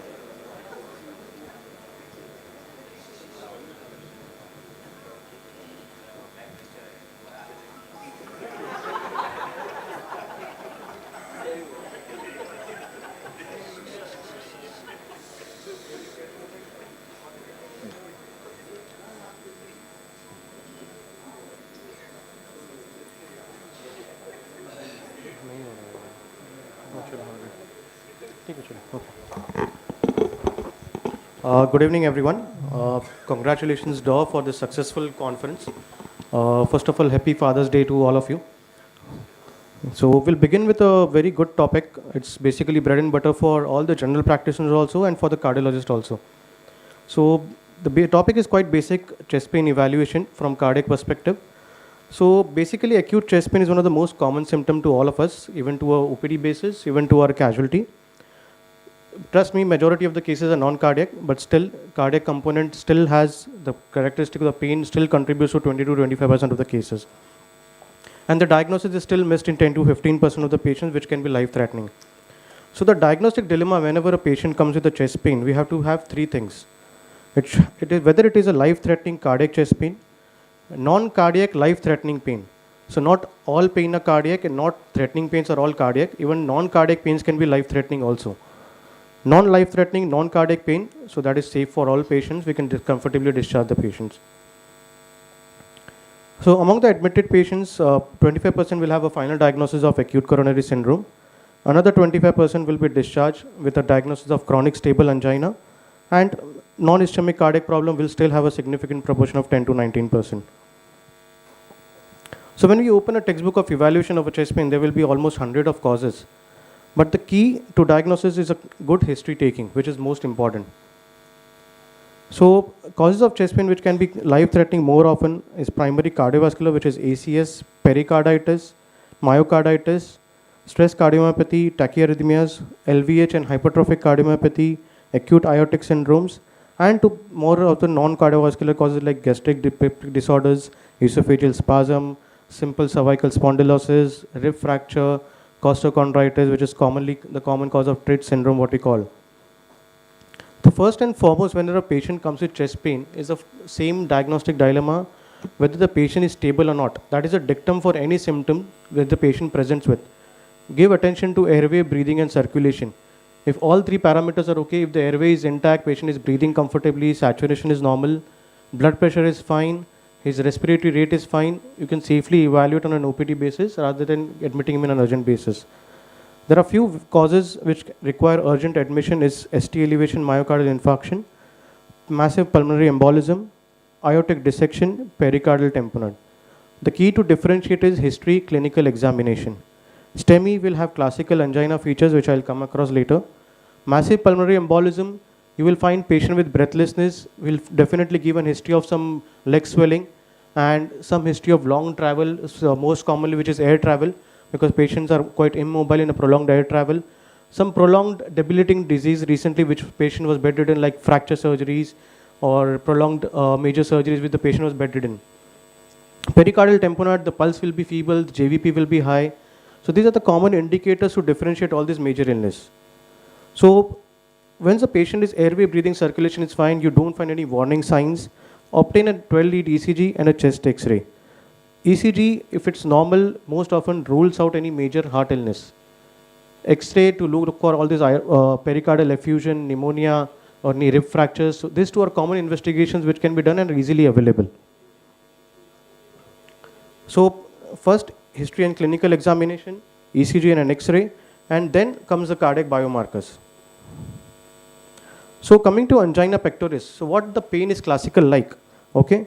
So this is basically a substernal chest discomfort, which is characteristically described as squeezing, pressing, choking or tightness. The duration is usually brief. Usually it is provocated by exertion or emotional stress, and it will be relieved by rest and or NTG or a sublingual sorbitol that we commonly prescribe. So any characteristic which is squeezing, pressing on the chest, किसी ने वजन रख दिया, the pain which he has never, the severity which is never experienced before. So these are the common characteristics of angina which should be looked for.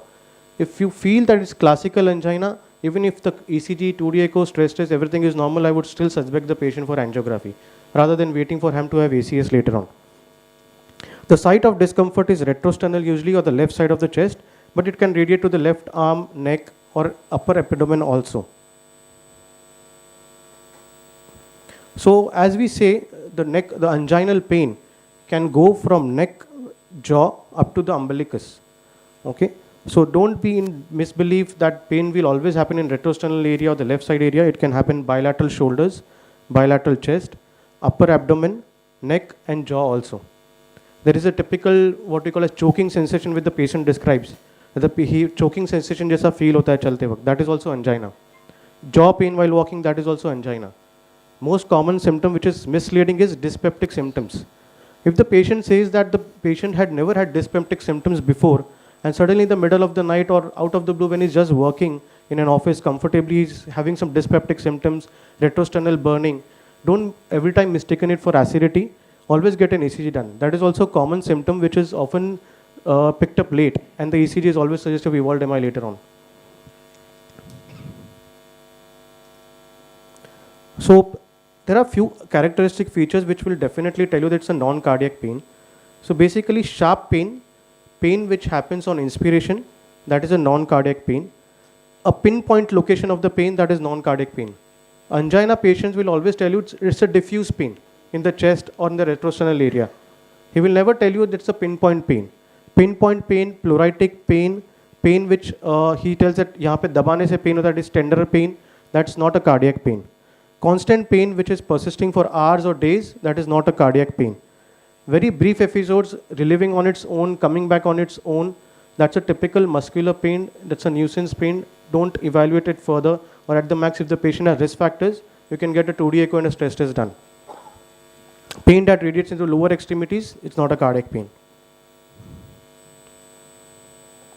So always go by this characteristics as we all have been learning in the MBBS and graduation days. Go history point-wise, duration, frequency, mode of onset. Watch the triggering factors, typically exertion or emotional stress for angina, location and radiation, okay, and any associated symptoms.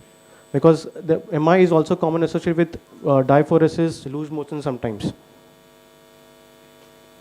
So as I described, it is just summarizing in a table form. Classical angina pain will be 2 to 5 minutes of brief duration, precordial or substernal, diffuse, crushing pain, choking pain, occurring on exertion and relieving on rest or nitrates.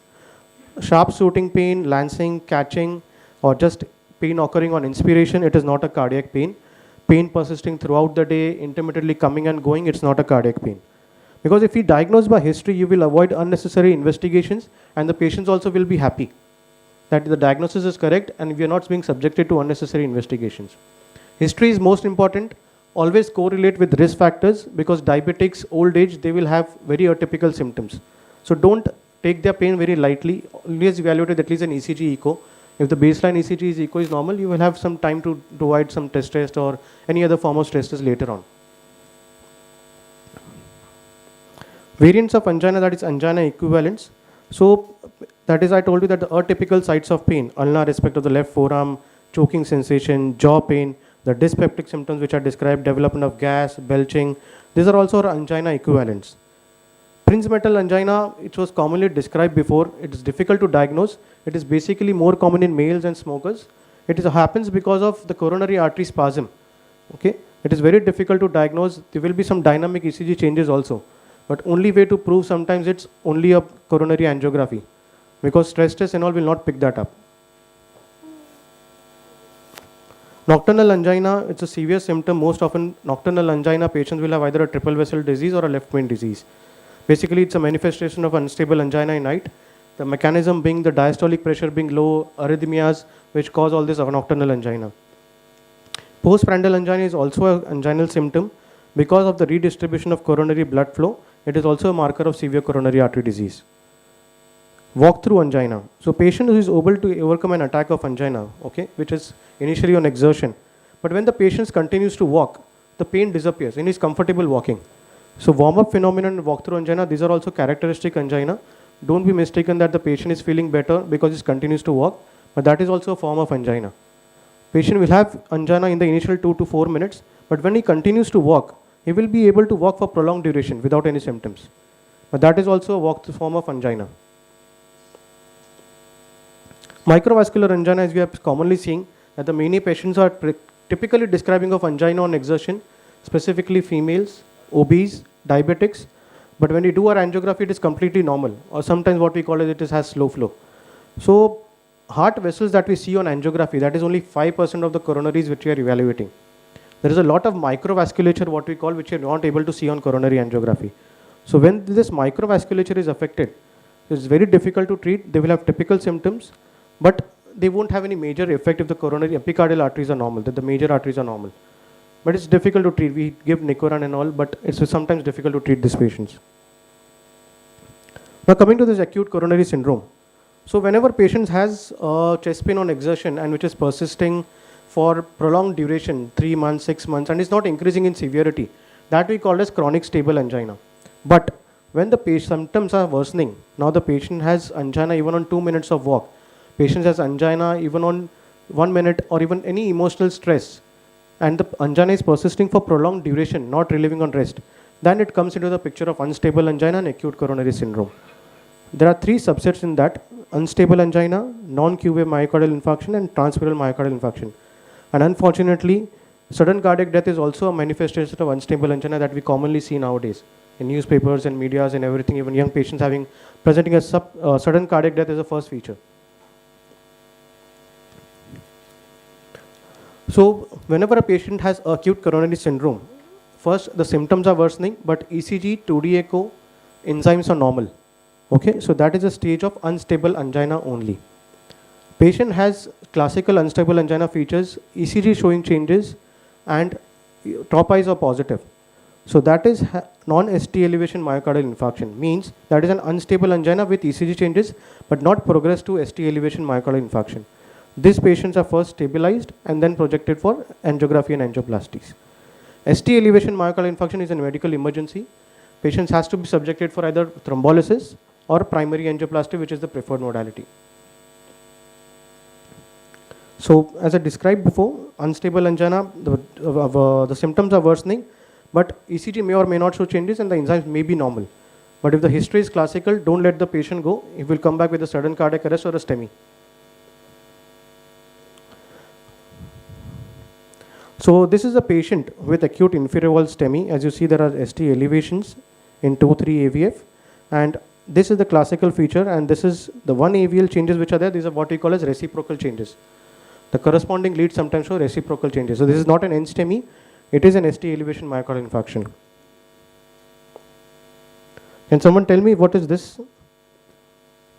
Which territory, or is it an ST elevation or normal ECG? Anyone?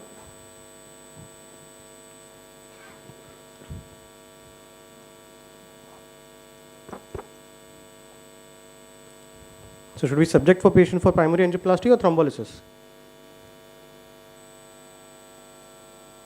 Now, since I'm asking this ECG, so means there should be a catch. So this is a normal ECG. So even if there is an ST elevation, the characteristic of ST elevation in this ECG is completely different. I'll show in further examples now. Yeah. So when the ECG is smiling at you, you also smile at the patient, you can safely tell the patient to go at home. So when there is an ST elevation, but concavity upwards of this ST segment, this is what we call as early repolation pattern. This is commonly mistaken for ST elevation, and patients are subjected for cardiac enzymes and 2D echoes and everything. This is common in athletes, young patients, and patients who have bradycardia. So don't get mistaken this ECG for a STEMI. This is a classical STEMI ECG. Convex upwards, straight upsloping, horizontal or downsloping, but not concavity upwards. Okay, so these are all the STEMI presentations. NSTEMI either should be an ST depression or a T wave inversion, but ST depression has to be more than 0.5 millimeters. Upsloping ST depression is not significant, it should be either horizontal or downsloping. There are some variant which is called as Wellen syndrome, deep T inversions in precaudal leads. That is also a STEMI equivalent, and patients will classically have an LED lesion. So these are the various T inversions which you come across. Not all T inversions are cardiac and not all T inversions are ischemic. Post-ischemic will have symmetrical T inversions with varying depth, with may or may not they have a good R waves. All these other ECGs, okay, cerebrovascular insult pattern, deep T inversion, very gigantic T waves inversions, hypertrophic cardiomyopathy which will have a downward ST sagging, these are not usually ischemic. LVH patients will commonly have STT sagging with T inversions, but always go by symptoms. Not because many patients will have baseline RBB, baseline LVB, baseline STT changes. Not always should be subjected to ischemia rule out, or because always go by symptoms. If the patient is asymptomatic, you can safely rule out with comparing with the previous ECG. Many ECG patterns are chronic, we should always compare the ECG with the previous ECG pattern. LBB may be previous old ECG, RBB may be old. So always tell the patient to Xerox the ECG, with thermal paper they will fade away. They can carry a photograph of the ECG. So that will be always helpful for comparison. So D Winter's sign is also an important landmark of ECG. It is an upsloping ST depression. Those are not ischemic, but if they are associated with very deep, tall T waves, it's called as D Winter's sign. That is also a STEMI equivalent. So ECG can be normal at 60% of the initial presentation, but normal ECG sometimes, if the symptoms are still classical, it can be a circumflex occlusion. Circumflex occlusion, it's always a very misguided artery. The ECG can be absolutely normal and the symptoms can be still classical. Additional of posterior leads like V7 to 9, it can be useful marker. Right-sided leads always take with inferior wall MI to rule out RV myocardial infarction. If RV myocardial infarction is present along with inferior, the patient will have a poor prognosis. Coming to the cardiac biomarkers. So, as per the protocol says, cardiac biomarkers also take some time to become positive. So, whenever a patient presents with chest pain, troponin I will take at least 6 hours to become positive. If the symptoms are classical, and if you do positive troponin within 6 hours or within 3 hours, it may come normal. But don't discharge the patient if the symptoms are classical. Repeat tropi after 6 hours or repeat ECG after 6 hours. Sometimes these changes can manifest after 3 or 6 hours or even after 12 hours. Okay. Coming to CKMB, which is first to rise. Okay. Troponin is also within first to rise. But troponin I will last for at least 7 to 10 days and CKMB will normalize within 3 or 6 hours or within 12 hours. So this is an important for us also because whenever a post-plasty or a post-bypass patient, they present again with angina, then the useful marker will be CKMB. Don't go by tropi. Tropi will be persistently positive. Then if the tropi is on the decreasing trend, well and good. But even the tropi is high or it's increasing trend, it doesn't have a value. Chest X-ray, 2D echo, CTCH and triple rule out. If the symptoms are not classical, patient is stable, then you can evaluate with a CT coronary angiography, stress test later on. Triple rule out is ruling out CT coronary angiography, CT pulmonary angiography and a CT iotogram to rule out coronary artery disease, aortic dissection and pulmonary embolism at one go. Few centers are doing it. It can be sometimes a very useful test. Coming to the ACS pathophysiology. So as we all know, there is a plaque which is covering the arteries, and whenever there is a plaque rupture, there is a thrombus generation which has caused 100% occlusion of the arteries. That is the reason for ACS, NSTEMI and STEMI. Coming to NSTEMI treatment, which is an ST depression and T-wave inversion pattern, always give antiplatelets. Even if your antiplatelets are present at a clinic, you should give antiplatelet loading dose at a clinic itself. Even antiplatelets given at a time can reduce morbidity, symptoms and mortality. If Dispirin is given just within half an hour or 1 hour of symptoms onset, it can reduce 18% of the mortality. Antiplatelets including heparin. If you don't have IV heparin, any nearby chemist you can get a low molecular weight heparin, you can give one shot and transfer the patient. Statin should be high dose, 80 mg of atorvastatin or 40 mg of rosuvastatin. Nitrates, sublingual sorbitrate is fine with if the blood pressure is okay. Always tell to patient to relax because with sorbitrate the blood pressure can fall. So make the patient sit, give sorbitrate, observe for 10 minutes till the cardiac ambulance arrives. All cardiac patients always transfer in cardiac ambulance because specifically NSTEMI and STEMI, if they have a VT and VF in public transport, patient will not survive. Avoid public transport for cardiac patients because cardiac ambulance will have a defibrillator inotropes on board. They can stabilize the patient till the point that the patient is reaching hospital. Beta blockers, RAS blockade, analgesics, yes, definitely once the patient gets admitted. Oxygen therapy is not indicated if the saturation is more than 94. Okay, it's just a placebo effect. There is no need to give O2 therapy even in ICU because with ICU, the oxygen is always complementary. Sir, last 2 minutes. Yeah, sure. This stratification I won't go in detail. So this is just a gist of the NSTEMI treatment. Medical therapy, and after stabilization, patient has to be subjected for angiography for restratification. Coming to STEMI, that is ST elevation myocardial infarction, time is the crucial. If angioplasty is performed within 3 hours, that is the most beneficial for the patient for myocardial complete recovery. Myocardial for primary angioplasty versus thrombolysis. Thrombolysis if given within 1 hour, that is equally efficacious to primary angioplasty within 1 hour of symptom onset. But by the time the patient comes, patient will definitely have more than 3 hours of symptom onset, then the patient is presenting, sometimes after 12 hours. So the window period is the door to needle time, that is symptom onset, hospital reaching to thrombolysis should be less than 30 minutes. Door to balloon, that is door to angioplasty time, we usually target of less than 90 minutes.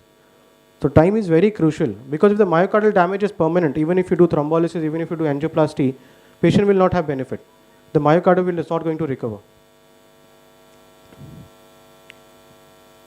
So in India, most commonly there is a delay because of few reasons as expected, because the pattern, the awareness of heart attack is completely different.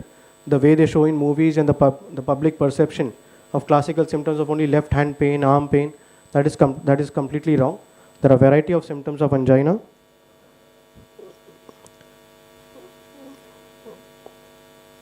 Public transport, which is delay, awareness, decision making, specifically when the patient is a male, okay, because he is a dependent member of the family. So a lot of other relatives will come and they will take their decision from one phone, from one city, from another city, making unnecessary delays. Okay, go to a trusted doctor if the patient feels, and I think you should educate the patient that go ahead with the treatment at then and there itself. STEMI, reassure patient O2 if saturation less than 94. Loading with antiplatelets heparin is most important even in STEMI. That will definitely reduce mortality and pain also. There are many instances we have just given antiplatelets and by the time the patient reaches hospital, the pain has gone away, the STs have settled. So that is very important, timely loading with antiplatelets heparin. Ideally give Disprin. Okay, this is another common mistaken which is followed widespread, because that Ecosprin which is available, it's antri-coated, it takes time to dissolve in the stomach. The Disprin, tell the patient to chew that Disprin tablet 325 milligram. It will get absorbed very fast. It will act within half an hour. Clopidogrel should be given 6 or 8 tablets. Prasugrel and ticagrelor, leave it for the cath lab or the cardiologist to decide, because if the patient is going for thrombolysis, prasugrel and ticagrelor should not be given. Then patient should be given only clopidogrel. I think for your practice, I think Ecosprin and clopidogrel should be most important.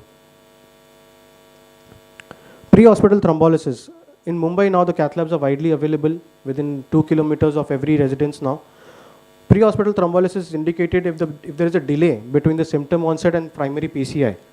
Okay, if there is a significant delay of more than 1 hour or 2 hours, thrombolize the patient. If the patient is like the decision making is delaying, thrombolize the patient. Counsel the patient, at least get the thrombolysis done, then you can decide later. Even that will save myocardium and life. Then the angioplasty can be done after 24 hours. Ideally, it should be done within 24 hours to recruit the myocardium more. Even after thrombolysis, as I told you, the clot doesn't dissolve. Okay, because the PAMI success rate is around 95-99%. The thrombolysis success rate is only 70 to 80%, even with newer thrombolytic agents.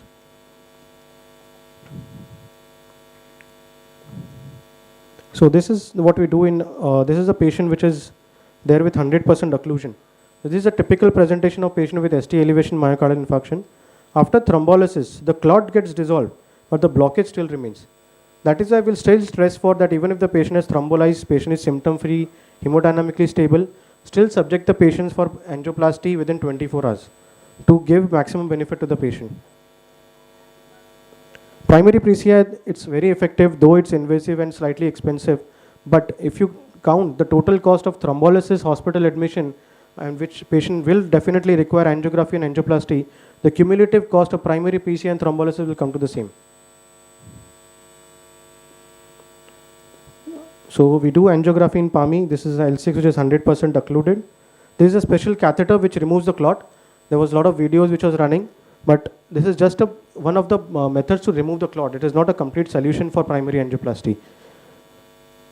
So we remove the clot this way. The clots are just hardly millimeters or so, which can cause this havoc.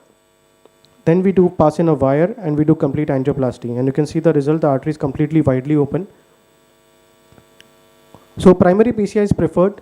Ideally the ischemic time should be less than 120 minutes.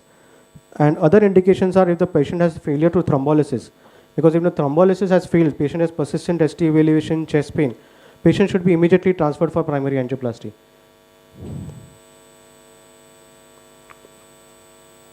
Reducing delay is only education among us and amongst patients.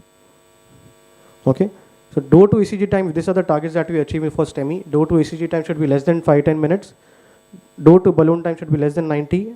And total ischemic time should be less than 120 minutes from symptom onset to therapy.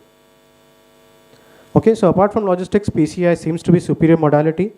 Only exception is the patient less than 2 hours of time. Thrombolysis can still be equivalent to PCI. Expeditious treatment necessary. Patient should be offered PCI even after successful thrombolysis to optimize outcomes, to recruit more myocardium for recovery. Thank you. Thank you, Nikesh sir, for your wonderful lecture. I would like to go to the audience and ask for a few questions, if they have. Anyone from the audience? So I would like to ask one question, sir. So nowadays we see these like coronary syndromes and these heart attacks are like very commonly seen in very younger age. So as a field of stress that we know that the doctors are going on and like seeing these trends of seeing these heart symptoms in very young age, what prevention would you suggest, sir, to us? So basically this heart attacks in young, specifically in metro cities, I would say this is all a lifestyle change which has happened in younger generations. Competition, stressful life, which lack of physical activity, not taking care of diet. All these factors combined, I think this is all causing heart attacks in young. People are blaming COVID, but COVID also played a part in role in this 2-3 years. But even if you subtract this COVID 2 years, even before that, heart attacks were still happening in young. It was not that before COVID it was not happening. But definitely this education should be started in school life basically. This is what you call as primary prevention. Once a heart attack has happened, taking care of themselves becomes secondary prevention.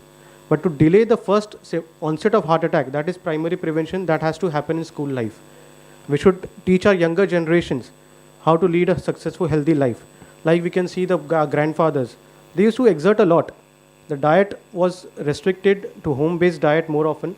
No junk food at all, no processed foods. But in our lifestyle, current generation, you can see that all this junk food, processed food, what we have, it is all contributing to this. So this is all lifestyle prevention which has to be stressed upon in younger generation to prevent in future.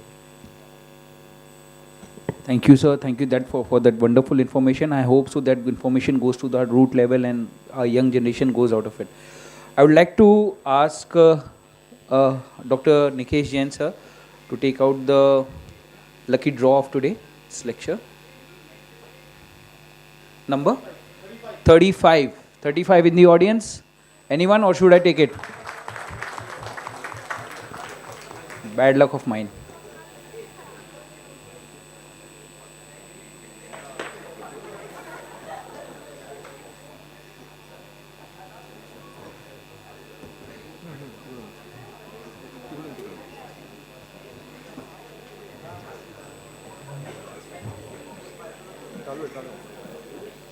हाँ रुको रुको रुको.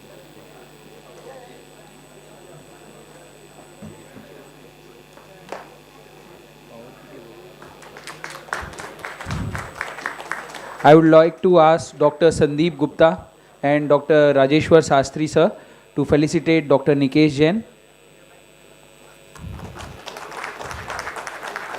with a token of honor also.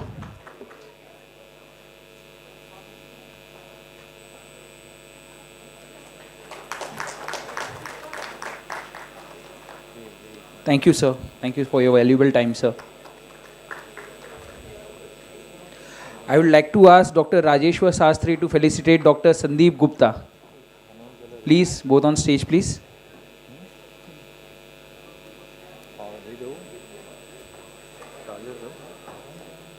Dr. Shailendra Bansode.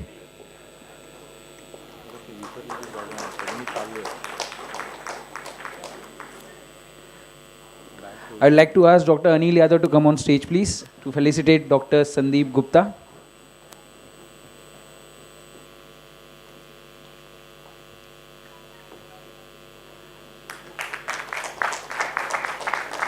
Thank you, doctors. Thank you. I'd like to hand over the mic for the anchoring to Dr. Shivra Samant. I would like to invite him on stage. Thank you. Thank you so much. Thank you, Dr. Yogesh. Actually, friends, good evening. We are entering in the last session.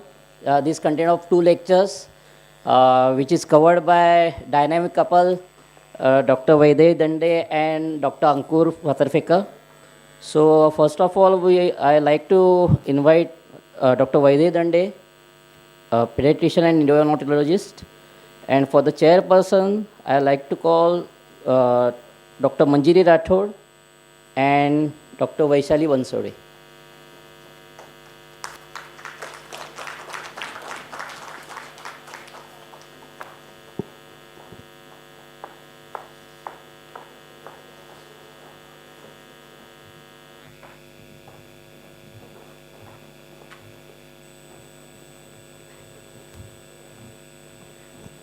Thank you very much for this opportunity. I'm Dr. Vaidehi Dande, and I'm a pediatrician and neonatologist associated with Symbiosis Hospital and Vadia Hospital. My topic for discussion today is COVID vaccination in children, myths and facts. Last 2 years have been very difficult for all of us, and they have been more difficult for children. And as we come towards the end of the pandemic, we are still faced with the question of vaccination of children, because they have been lagging behind as far as vaccination is concerned. So I would like to bust some myths, and I would like to put forward some facts on this topic. Introducing you my daughters, who 2 years back, this is a picture taken 2 years back, like all other children, were very happy-go-lucky and making the most of life. However, come 2020 March, they were huddled at home, and masking up became a routine for them. Thankfully, with the end of the pandemic, this is changing, but still there are many questions to be answered. So where do we stand today as far as children and COVID is concerned? Coming to the basics, or going back to the basics, COVID is caused by SARS-CoV-2 virus, as we all know by now. CO stands for corona, VI stands for virus, and D stands for disease. The virus is very infectious, and it has caused havoc all around the world. It spreads through close contact, causes severe respiratory illness in high-risk individuals, and the most difficult thing, or the most dreadful thing, is that there is a risk of death. It doesn't end with death or recovery from COVID. There is something which is called as post-COVID syndrome, which is characterized by long COVID, or in children specifically MISC. So we are still in the process of knowing the post-COVID syndrome pathophysiology as well as presentation. And unfortunately, children have been affected with post-COVID syndrome. So one of the questions is, are children at higher risk of getting infected from SARS-CoV-2 at this point of time? So yes, it is a fact, because children are unvaccinated. Right now, vaccination has been started for age group of more than 12 years, but by and large, for now, the vaccination coverage for children is not at par, mainly because of the exams and other academic activities which have been restarted. So the parents have not had time to get the children vaccinated. So by and large, children are still unvaccinated. Secondly, they are no longer isolated. For the first and the second wave, they were at home. The chances of social contact were less. But this has changed now with the beginning of schools, with the beginning of academic activities and social interactions. And last but not the least is their behavior. So it is very difficult to convince a child once he meets his peers or once he goes into the society to expect him to follow the COVID protocol. So they do not follow the COVID specific behavior, especially when they are unsupervised. That is why they are at the higher risk of getting infected with COVID. So is the infection more severe in children? Here the good news is that there is no evidence that the children have more severe disease. In fact, most of the children have a very mild disease. However, children with comorbid conditions have severe disease. These comorbid conditions are immunodeficiencies, or children who are on immunosuppressant therapy, like for treatment of cancers, or malnourished children, and children with renal disease or congenital heart diseases. They are highly prone to severe COVID infections and also death. Not to forget, post-COVID post-COVID diseases like Kawasaki disease or MISN, and the virus has not even spared the fetus in utero, and manifestations like FIRS or fetal inflammatory response syndrome has also been documented. Infection is likely to be more severe in children. It is a myth. So there is no evidence that, again coming back to the same, there is no evidence that children have more severe disease. Children with comorbid conditions have severe disease and Kawasaki disease and MISC. New variants are a serious threat for children as they are unvaccinated. So they are, it is normal for the viruses to mutate. Same applies true to the COVID virus as well. The last third wave, we heard a lot about Omicron. Omicron is very highly infectious, but it causes milder disease. There is no evidence that variants are specifically targeting children, but children being susceptible were infected more as compared to adults in the third wave. Having said that, severe illness in young people remains relatively rare. So it is all in all a myth. Transmission among children is similar across all age group. So the youngest children have less chances of getting the infection as well as transmitting it to others because of the chances of social contact and the ability to produce droplets through which the infection spreads. So youngest children transmit it less. Older children transmit it more because of higher chances of exposure to other people getting other susceptible people who can get the infection from them, and greater droplet production. So transmission varies in different age groups. So to summarize, children are vulnerable. Infection, however, is mild in most of the children.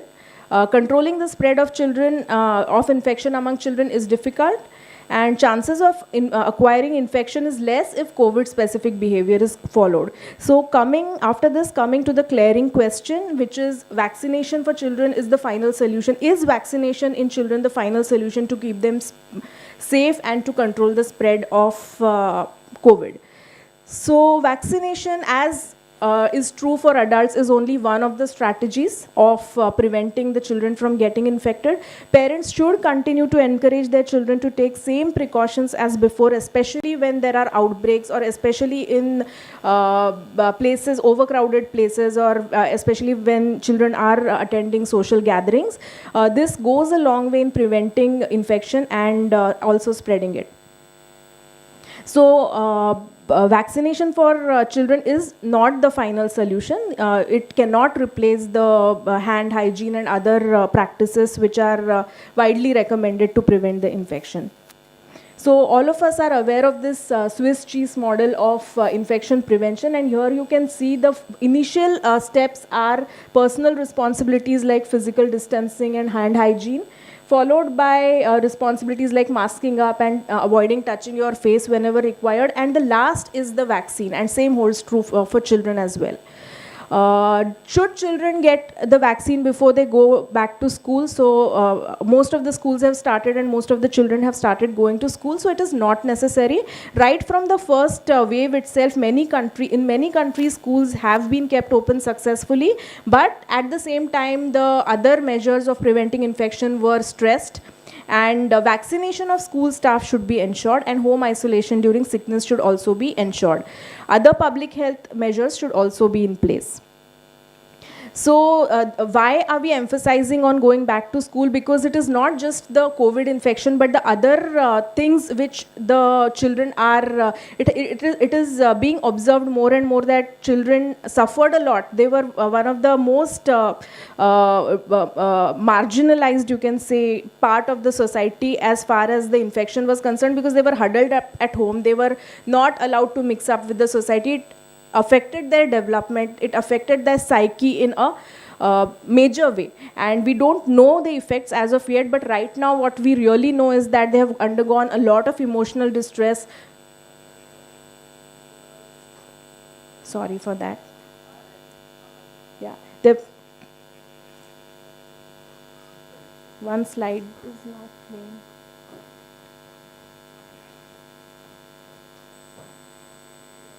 Yeah, lot of emotional distress, and there are a lot of follow-on effects and long-term issues also, including education loss, discontinuation of previous extracurricular activities, and fear of disease and death. So coming to COVID-19 vaccination in children, on 16th March 2022, the government launched vaccination for children more than 12 years. This is in consensus with the CDSCO as well as along with the WHO Global Advisory Committee for Vaccine Safety. Vaccination is launched in children only after successful phase 3 trials. So many a times parents are concerned whether the vaccine is safe. So the answer which all of us should be giving is that it is very safe, and unless it was safe, it would not have been safe, it would not have been launched in the first place. So vaccines approved for clinical trials in children in India are 5.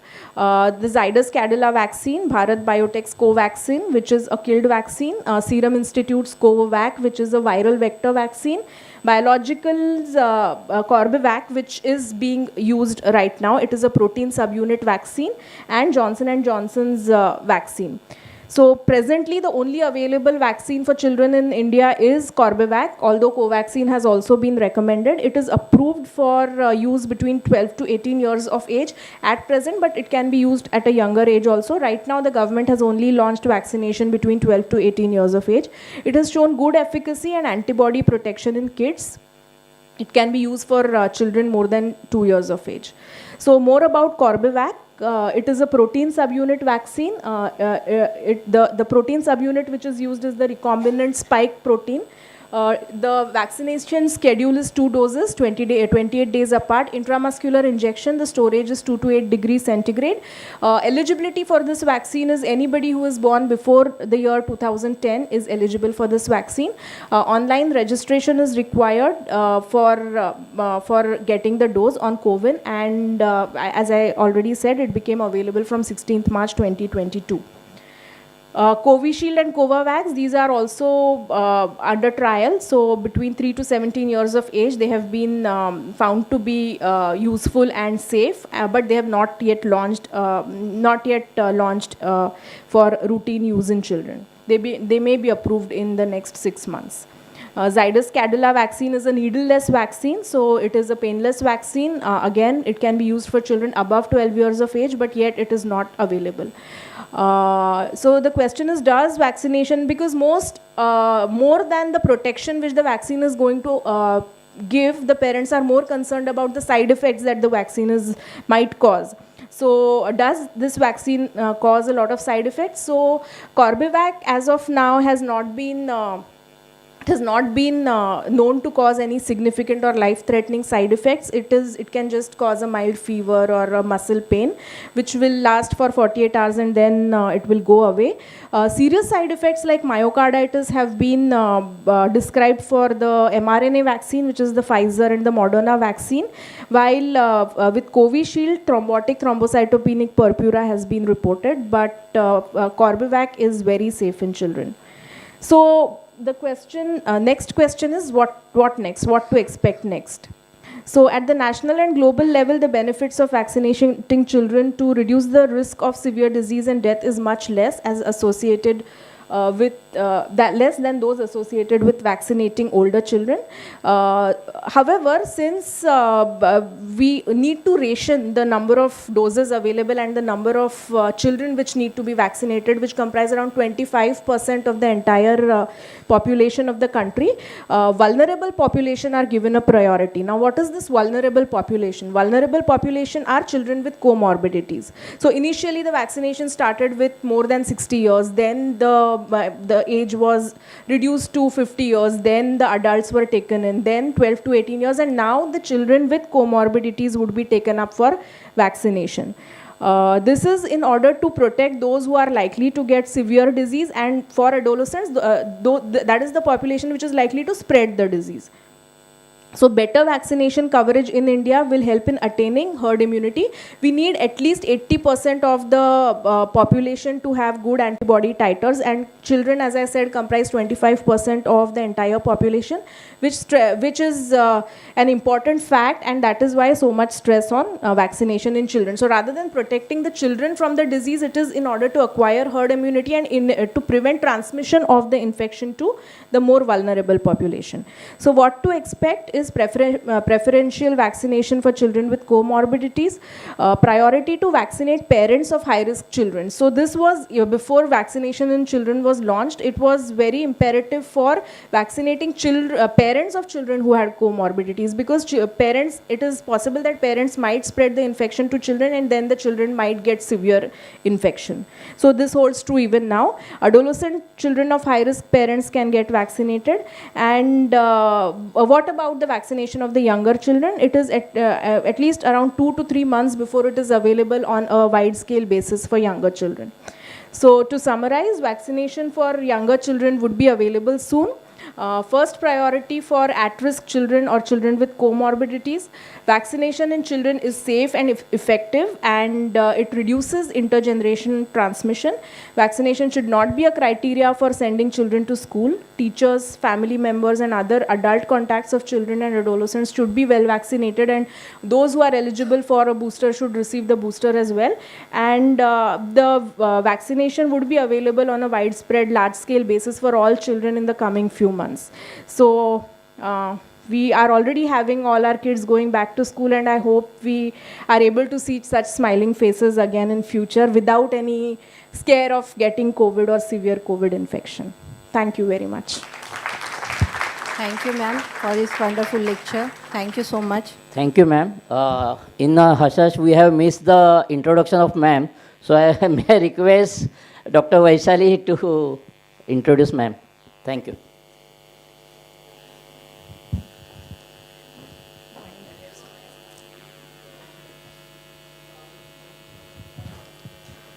Thank you, sir. Thank you, ma'am, for this wonderful lecture. Thanks for giving me the opportunity to introduce Dr. Vaidehi Dhande, MD Fellowship in Neonatology and Consultant Pediatrician and Neonatologist.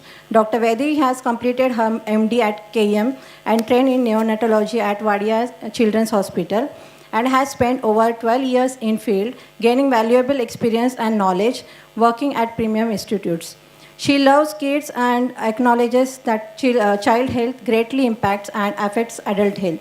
She can help and advise mothers on how to help them understand and their child better, know what problems children can face and how to address them. Dr. Vaidehi has recently certified as an allergy and asthma specialist with expertise in management of pediatric cases. Thank you so much, ma'am.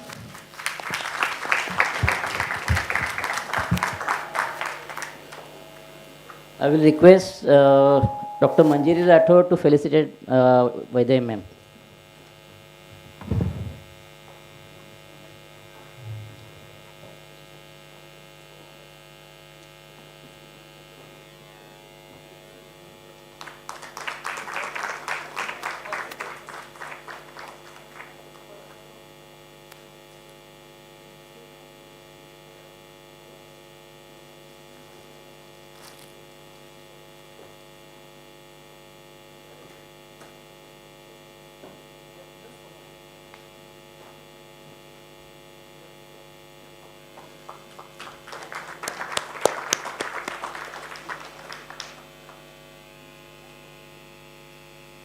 I will request Dr. Vaishali to felicitate ma'am.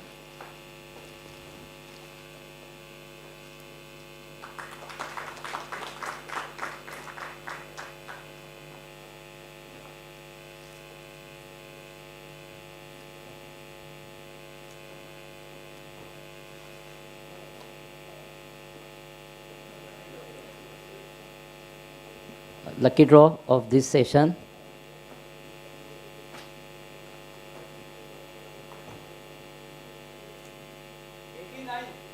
89. Who is the lucky one? Partiality.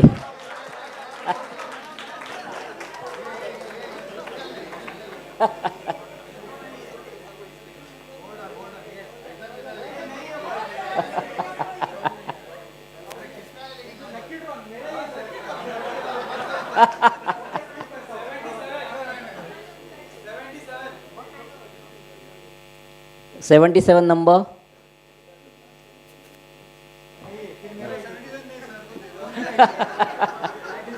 Sir का नजर है उसके ऊपर बस.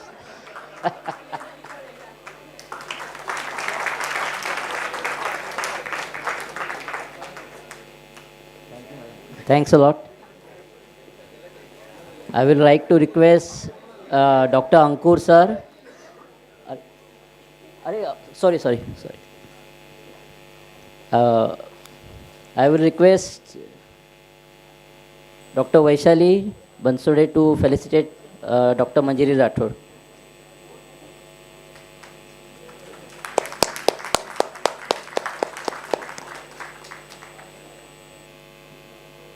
I will request Dr. Anil Jain to felicitate Dr. Vaishali Bansude.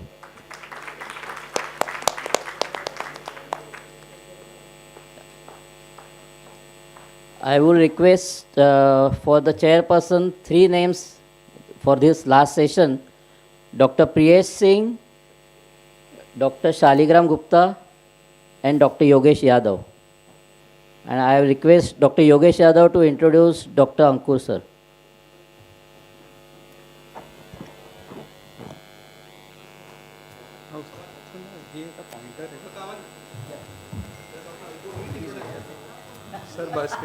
Hello, mic check.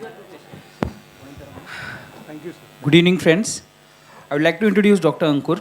Dr. Ankur sir is a consultant intervention and cardiologist attached to various hospitals like Symbiosis Specialty Hospital, Breach Candy, Wokhart, Saifi Raheja, Fortis, Messina, and Hinduja Healthcare Hospitals.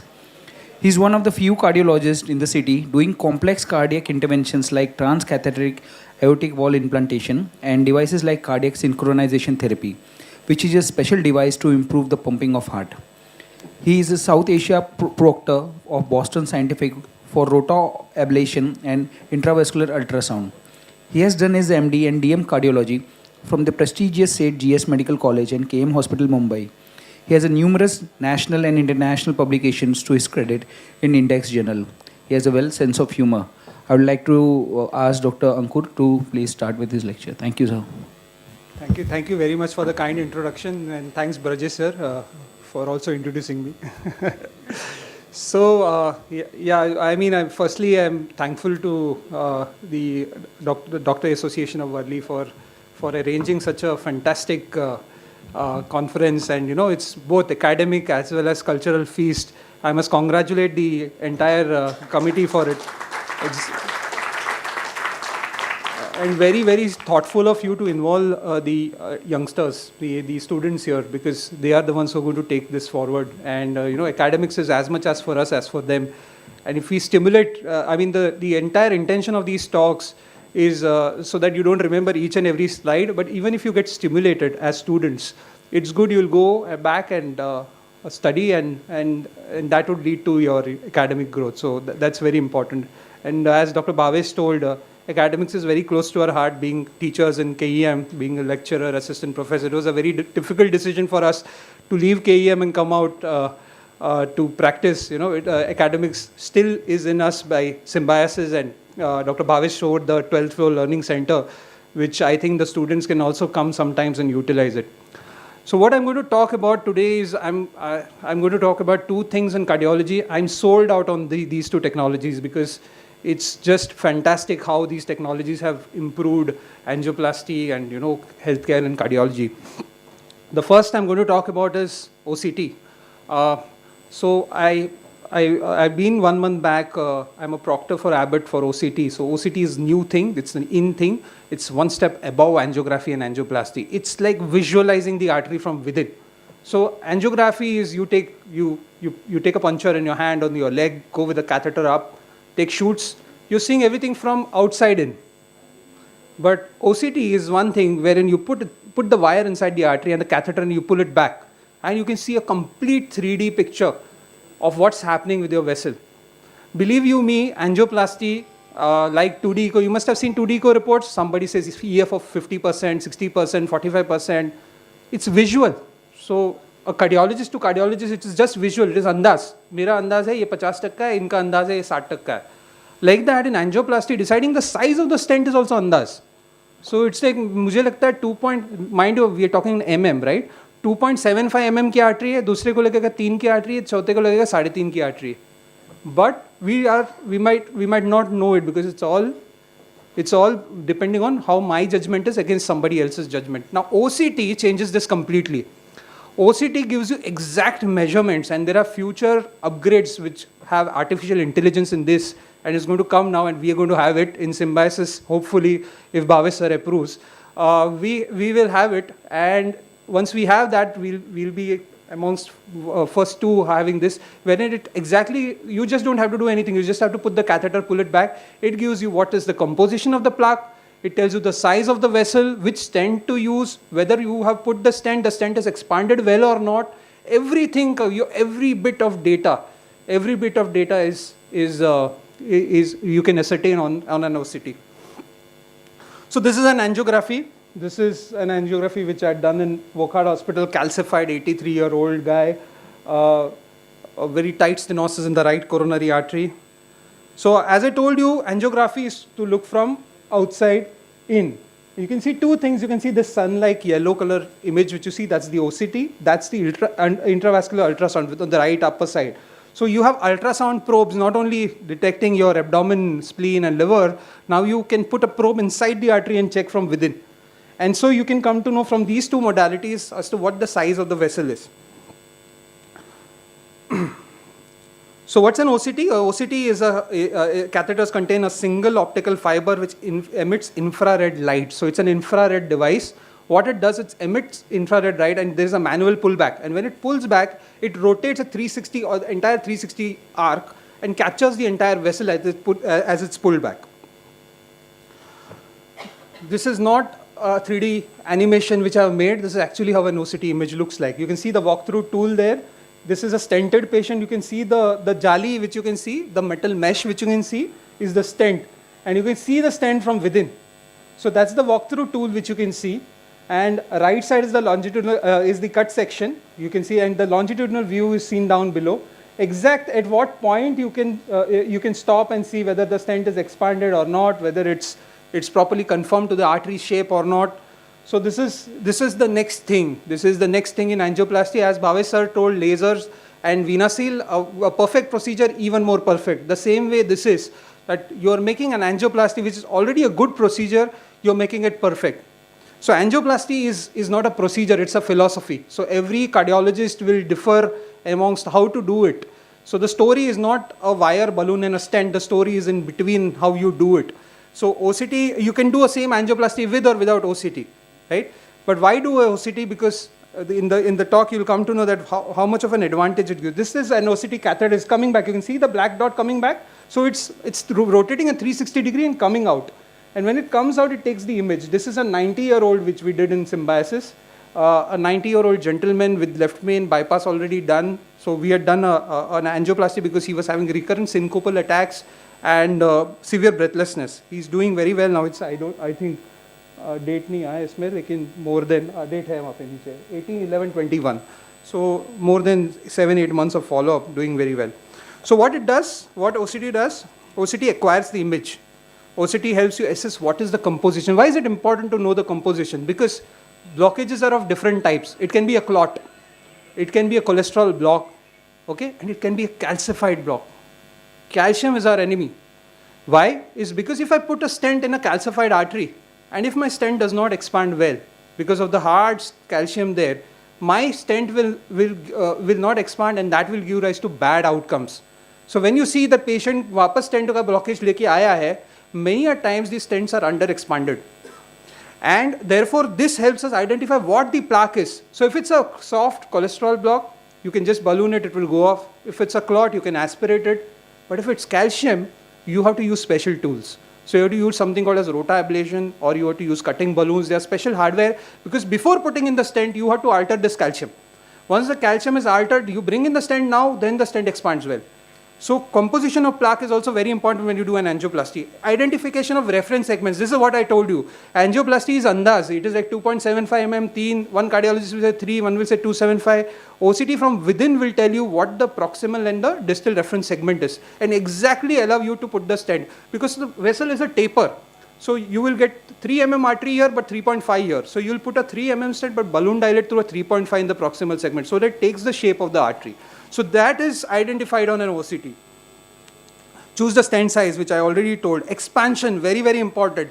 Why does one angioplasty differ from other? Is because if you have expanded the stent well, if it's 80% and beyond expansion, near about 100%, then your MACE rates, or your rates in which the cardiac vascular events occur, goes down significantly low. Rule out geographical miss, because many times on angioplasty, you think you have done a fantastic result and you come out, but then you go, patient is shifted to the ICU, and suddenly in the ICU he gets an MI, he gets the ST elevation. And then when you take back, you know that where you put a stent, just beyond the stent there was a plaque which was identified on the OCT, but you have missed it completely on the angioplasty, because when you put the stent, even if a 10-20% plaque, you have disturbed it, you have landed in the block, then that outcomes might not be good. Determine opposition of the stent. Identify edge dissections. One more thing, which after putting the stent, there might be dissection of the artery, and identify tissue protrusion. So we go by this algorithm, MLD, that is, before the angioplasty, we see 3 things. Morphology, that is, what is the plaque? Is it calcified, thrombus, cholesterol? L is length, which is my healthy segment to healthy segment. As I told you, I don't want to land my stent in an unhealthy segment. So what is healthy, what is not healthy? And the diameter of the stent. So this is pre-angioplasty. So this is how an image looks like. This is a fibrous plaque, a lipid plaque, and a calcified plaque. You can see this is a homogeneous, so this is fibrous. Okay, homogeneous with high backscatter, those are technical terms. You can see the image difference. So by identifying that last one is the calcific, that's the one which you really are scared of while doing angioplasty. Thrombus you can identify many times at heart attacks, young guys who got MIs, 30-year-old smokers. Smokers are the ones, tobacco is very bad for the heart. Smokers get clot. And once you aspirate the clot and you see that there is actually no blockage there, it was just thrombus. There are studies to tell you now that you can just leave it. You can conserve it. You don't have to put in a stent. So you have saved a stent, by doing this procedure. Again, the same thing, the tissue characterization, thrombus, how you identify. So length of the stent, so healthy to healthy. So you can see the B, C, and D. So I want to come from B to D. So I know what is B, what is C, what is D. So I know each point what the size of the vessel is. So it gives you precision. This is what I put it on Twitter multiple times, #precision angioplasty. This is how it is. You get precise measurements and precision that, okay, I have done my angioplasty, this patient is not going to come back. He goes out from the table, he's going to go home. He will not come back to me again. So diameter, as I told you, diameter is also, you can identify the reference segments.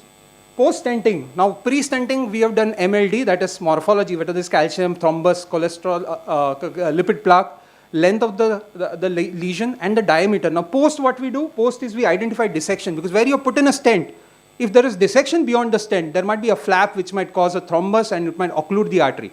Again, the patient goes to the ICU, gets an MI. So that's one thing you identify. Opposition, whether the stent is properly touching the wall or not. And expansion, whether the stent has expanded completely or not. So these are the things which you identify. So this, you can see this, you can see the breach there. That breach, it was completely missed on an angiography.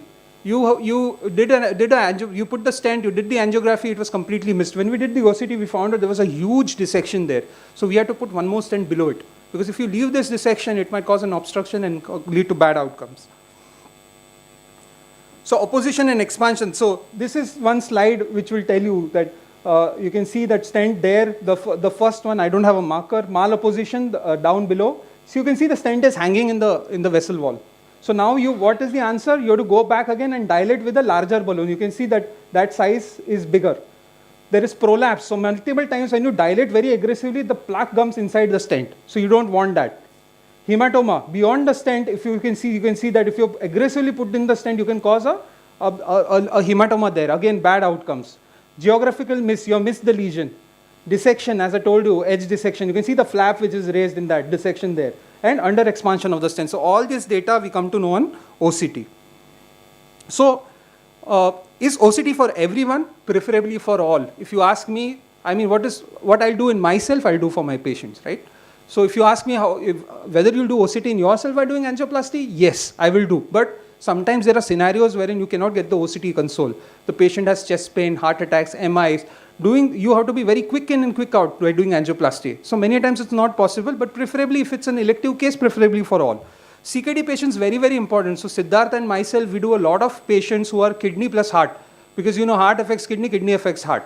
So both the things can happen. So we do a lot of patients, and all these patients are severely calcified. So many of the patients, we have this protocol where pre-plasty, because we are using dye, we do a dialysis, post-plasty, we do a dialysis, we do a rotablation in between, and then the patient is off it. So that has given us good outcomes. We have had protocols and managed n number of patients like this.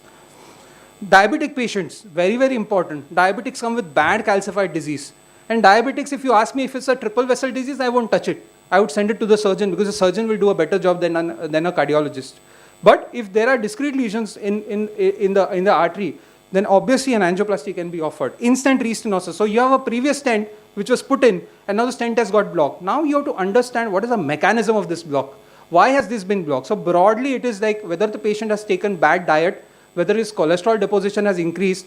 So there is a method to treating this instant restenosis, and you will identify whether the stent was expanded, the previous operator had put the stent properly or not. If the stent was not put properly, you go inside, dilate it, rather than putting one more stent inside. So the mechanism of instant restenosis will come to know on an OCT. All these things I've already discussed. These are all technical terms. Further on, this is one more thing which I want to show you. This is angiographic correlation. Now this is new. This is what is the beauty of this? You can see the white dot there on the angiogram. You can see the angiogram image. This was done in Masina Hospital. They and Beach Candy have this facility where an exact point on that angiography, you can identify exact point here. And that gives you even more precise. This is called as ACR. So ACR is one more thing which is new in OCT. And identify these points on there and on the OCT together. Now I'll show certain images. So I do a lot of bifurcation in left main stenting and use OCT. You can see that there is a big vessel coming. You can see the hole there and this and that. So if you put a stent across a branch, there's a big branch coming, and if you put the stent across, you might occlude the branch, or you might give a metal mesh which might get blocked later. So what we do is we recross and we balloon dilate. And when we balloon dilate, you can see the images. See there, the black hole which you can see, and here, there are the stent struts which are there in between, which are not there. So all these things we come to know on an OCT, which might never ever be picked up on an angioplasty. So here, this was a left main which we did. And left main disease, you can see the red color there, out there. I don't have a marker. So the red color tells you that the stent has not expanded well. So you go back again and then expand, and then you can see the red is almost gone there. So again, multiple times on the angioplasty, while doing angioplasty, where you take shoots, last shoot, you feel you're done good. But when you confirm with an OCT, it's not a good job. So that's why I said angioplasty is a philosophy rather than a procedure. You might differ, every cardiologist might differ, how you approach, how you do things. But when you have technology available with you right now, which gives you such kind of precision, and pristine result, look, the results are absolutely fantastic. I mean, why not use this? So that's for OCT. So this is that patient which we did, which I'd shown you on the right side. There is a temporary pacemaker there. So we found there were a lot of calcium around, almost 360-degree calcium, which was seen, circumferential. We did this called as rota ablation. This is a special device. This is a diamond burr, which is moving at 2 lakh rounds per minute. So it's like if you are there in the, I don't know if somebody has attended a rota ablation with me, not done, but if you come inside, it is the same noise which you see in the dentist's clinic, the drill. The same drilling sound you'll get here. And this is actually cutting the calcium. It works on the principle of differential cutting. That is, hard things get cut, soft things don't get cut. You'd imagine, why would that happen? So it's like taking a hammer and banging it on the glass, and taking a hammer and banging it on the pillow. So soft things don't get cut, hard things get cut when you use this, a rota ablation thing. So this was an 83-year-old, if I'm not mistaken. We did this RCA, and see the result now. It's completely open right side. So he's doing very well. He's taking morning walks. He's doing fantastic. This was the 90-year-old which we did. You can see that white color thing there. There in between that the black bar and the thing that is again, we found out there was a nodular calcium there. we rotablated and we put in a stent after that. It is something called as a eruptive calcific nodule that was found there, and he did very well. Before I finish, I want to show you one more therapy, and Dr. Brajesh was also involved in the case, and this was a fantastic case. We do a lot of valve therapies. So we do valve therapies without opening the heart. This is new, and I'm privileged because of my teachers and mentors. Dr. Haresh Mehta, my mentor, he taught this therapy to me, and now I'm one of the 5 to 6 cardiologists in the city who can do 2 valves independently. Otherwise, you are not able to do these valves. And I will show you this case, a beautiful case which we managed.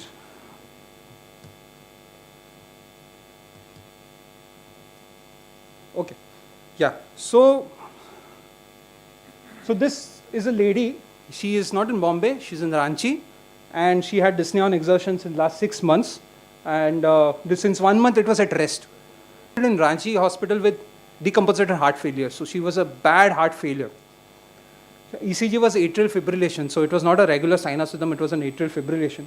And echo was showing severe aortic stenosis. So aortic stenosis, aortic valve is one of the valves of the heart, which is just beneath your aorta, which is the main artery. So it's the exit of entire blood of the heart. So it's sitting down below. And aortic stenosis is when this valve does not open. So this valve is just like it's like this door. If this door doesn't open, the blood will not go out. It's similarly aortic stenosis, it's calcified disease. And the gradients were 120/78. What does a gradient mean is when this door is open, my pressure here will be pressure there, right? So my pressure difference should be 0. So, but in this lady, the valve was not opening so much, it was causing almost 120 pressure at the peak and mean of 78. So which should be almost 0, was 120/78. So you can understand the numbers. And the ejection fraction was just 15%. Only 15% heart pumping with severe aortic stenosis with afibrillation is death. So this lady and had multiple other things. She had severe PH, RV dysfunction also. Right side of the heart was also very bad. So she was in urosepsis. So I gave a reference to Dr. Brajesh. He's my final go-to person for everything. I only focus on cardiology. The rest of the things he takes care of. All of my patients, including bypass patients. So we are a team. So he does a fantastic job. I believe him completely with everything. No questions asked.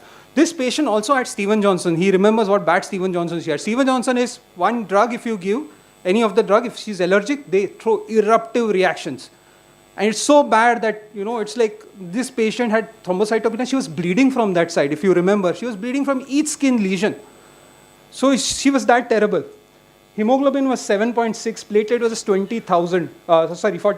Total count was 20,000. Creat had jumped to 5.5 and had a cirrhotic liver. So liver was gone, kidney was gone, skin disease, heart was gone, heart valve was gone. I mean, there was nothing which she had. She had come in that bad state to us. She was airlifted. So because we do a lot of valve therapies, these patients search online, find. She was airlifted from Ranchi, because nowadays Bombay does not drain even Kalyan. Kalyan patients also go to Fortis Kalyan. So nobody comes to Bombay for therapies. We only drain Worli, Prabhadevi, Dadar. That's it. Nobody from Bandra will also come to this place where we are standing. Itna dur kaun aayega? This lady come from there. She was in the air ambulance. We got her here. She came to Wokhart. And as soon as she came to Wokhart, she was severely tachypneic, saturation of 90%. Even on non-invasive masks, she was given this non-invasive ventilation. She was maintaining only a saturation of 90%. And was immediately intubated. Antibiotics were stepped up. This was the echo. You can see the white color thing there. That's the chunk of calcium of aorta, so on the aortic wall. That's not moving. See that how it's just, naam ke vaste it's just, and this is the heart. Heart is just barely moving. This is the tricuspid regurgitation, the mitral regurgitation. STS score is one score which we say how high is the risk. Patients ask after MI also, heart attack, ki kitna risk hai, bachega, nahi bachega. So if we tell something, 50% bachega, 25% nahi bachega, but we have exact scoring systems to tell you what is the mortality. So if you want to be very scientific, you come to me, I put the numbers in the risk calculator. QXMD is the calculator, risk calculator. We should all have this app, QXMD app. You put in the numbers and you get the risk score. You can tell what's the mortality. So here anything between 0 to 4, 4 to 8, more than 8. So more than 8 is severe mortality. This lady was 65. So these are technical details of what size of valve and what the coronaries were and this thing. So what are the challenges? heart failure, kidney injury on acute and chronic, liver disease, thrombocytopenia, urosepsis, anemia, Steven-Johnson, procedural risk were also so heavy. Now, normally what you do is let the patients be like that, why take on table and have a mortality? That's how a surgeon thinks. That is also sometimes, we think, but who propels us to go that one step ahead? Who does that is one, obviously, your inner instinct to save the patient as a doctor, because that is what you live in, day out. And second thing is good relatives. If you have good relatives who don't question you on everything, because see, this patient come from Ranchi, so that patient come here to get treated. So it's our job to do whatever is possible under the sun, not tell that this patient bachega nahi. They know that patient is not going to survive. That's why they have come, but they had some hope. So you should never ever tell the patient that there is no hope. So we took this patient up. These are the femoral arteries. Okay, so you have to go from down below. I'll give you one perspective. Normal angioplasty, you require a 6 French system. 6 French, 1 French is 0.33 mm. In a TAVI, you have to use a 14 to 16 French system. So, and these are old elderly gentlemen, ladies and gentlemen, so it's very difficult to push in things. This is the angiogram. The angiogram was okay, some plaque, but thankfully no, we did not have to do an angioplasty. Now you can see this is a pigtail shoot, and that's the catheter. So we've seen 2 tubes coming up. One is the pigtail, and the other pigtail is that round tail-like round structure, and that's the catheter up through which we are going to cross. We crossed the valve. It's sometimes very difficult to cross because it's so tight. We crossed. Let me show you how the crossing was. So we are already inside. So we are 2 now in the LV, and that pigtail is in the aorta. Balloon dilatation. See this? You can see the waist going up. So you dilated the balloon. Now the heart. See the heart. The heart is not pumping at all. If you see, the heart has literally stopped. This is the time when our team members came in. We gave CPR.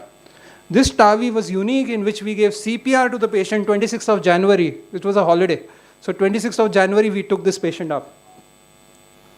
And this was an Edward device. This is one of the costliest devices which you have. See, the heart is stopped. The heart is not moving.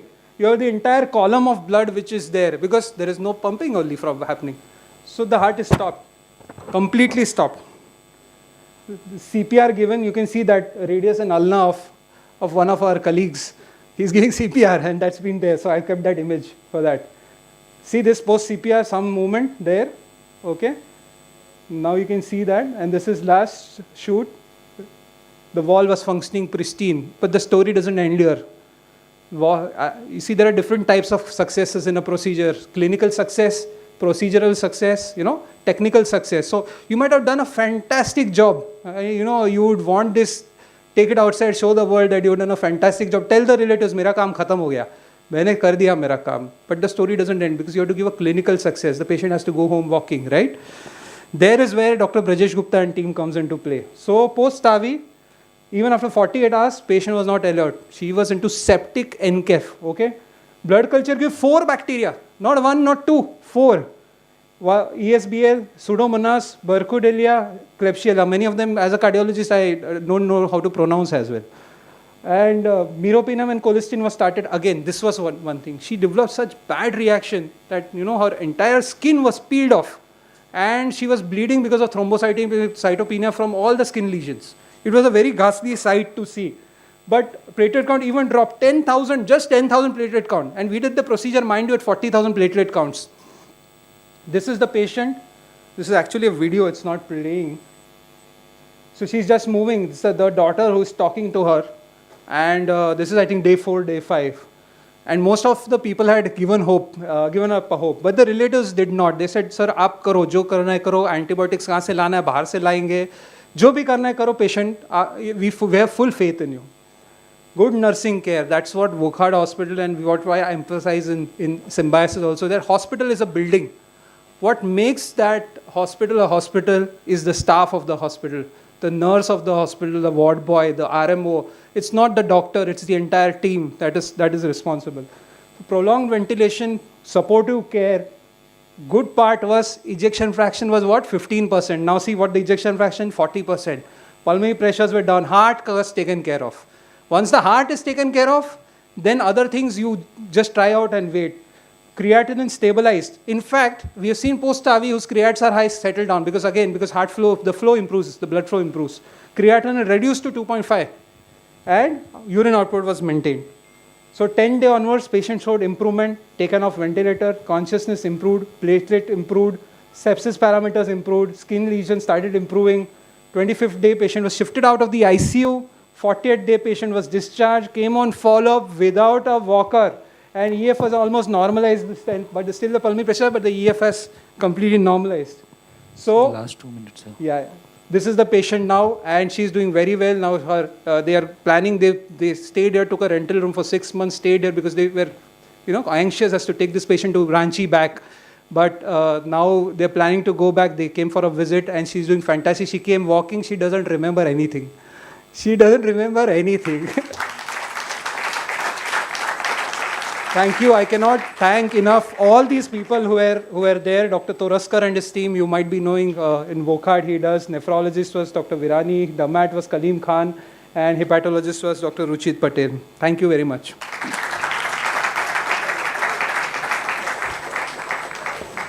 So don't ask the cost.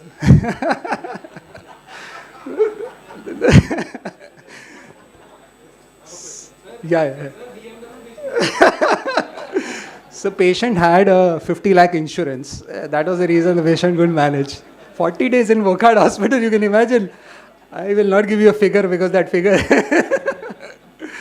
So please. Yes. I think we first need to compliment Ankur on an absolutely outstanding talk there. Amazing work. My question, I think, is something that a lot of us will echo. Now, this is for a lot of people nowadays, as cardiac episodes are increasing through the city at any age group. Would you think that calcium scoring using CT is a great predictor for cardiac outcomes? So when you do a CT angio, there are two data sets you get in a CT angio. Okay, the first is something what Sir told us, calcium score. Okay, and the second is CT angiogram. So you see the vessel. You see the vessel by an angiography, just like that you see on a CT scan. Two are separate things. What a calcium score tells you is presence of disease. It's like a risk modifier. It tells you disease has set in. It does not quantify the disease. If you want quantification of disease, you have to do an angiogram. So what would you do with the calcium score is also the question to be asked. So you get a calcium score of 50, 15, 200, 250, 350. If you are asymptomatic and you have a calcium score which is say around 15 or so, you check the LDL cholesterol. Okay, depending on the LDL cholesterol, you will start statins to the patient. So there are 4 groups of patients who require statins. One is who have a cardiac issue. Second is patient who are diabetics. So all diabetic patients you would be starting on statins. Third is any LDL cholesterol of more than 190, and the fourth is something called as high ASCVD score. So high ASCVD score is there's a scoring system, but that's too technical. For us, Indians, South Asians are high risk. So if you have any cholesterol which is high, you will start the patient on statins. Now coming back to this question. Now, why was calcium score invented? It's a risk modifier. So any patient who has technically, if you want a ASCVD score between 5 to 7.5, you would see whether the patient has a calcium score of more than 200. If the patient has calcium score of more than 200, he's a candidate for statins. So it just tells you there is disease and how aggressive you have to be with your statin usage. It does not quantify the disease. Now coming back to the question whether every one of us should do a calcium score, high risk, I would say that high risk people who have family history, who have diabetics, I would encourage them to do this score, and especially in diabetics, because what happens in diabetics, cholesterol is a poor cousin of sugar. People will focus only on HbA1c, never ever treat the cholesterol, because all the problems of diabetics are through cholesterol, right? So in diabetics, you will not, if you see any report of a lipid profile, don't go on the reference range in a diabetic. That reference range is not for diabetics. Any LDL more than 70, and if you have a cardiac issue, any LDL more than 50, you would start the patient on statins, and your target should be less than 70, less than 50 in these patients. So any diabetic, any high risk patients, we do a calcium score. If the LDL cholesterol is borderline and you don't know whether to start statins or not. If the LDL cholesterol is high, you would directly go ahead and start statins. So one more question, sir. So here. Sir, steroids. Submers ki dawa, sir. He was on steroids. Brajesh sir will tell you in detail as to what else. We used the placenta extract also on her. Dr. Kaleem Khan was involved in that. So we gave a low dose steroid, though the patient was in sepsis. We gave a low dose steroid to the patient, and that helped the patient lesions improve. So that very good question. I sort of missed that point. So the beauty of OCT in symbiosis is, so this procedure normally if you do in a bigger corporate hospital, the 2 to 2.5 is the angioplasty cost. You somewhere with the markup and the MRP and all add a 1.25 lakhs to 1.5 lakhs with the OCT. But in symbiosis hospital, you have that entire package covered in 2.5 lakhs. So you have at least a lakh of benefit given to the patients and giving the best of care which is available.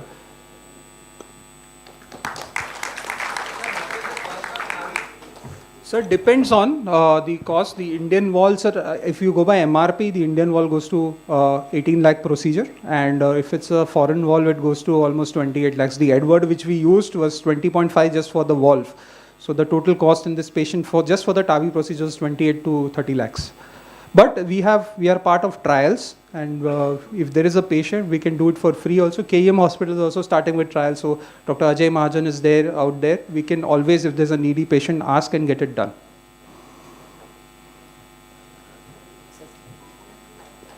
Thank you, sir, for this wonderful session. And I will request Dr. Priyesh Singh, Shaligram Gupta, and Dr. Yogesh Yadav to felicitate Dr. Ankur, sir. Dr. Shaligram Gupta.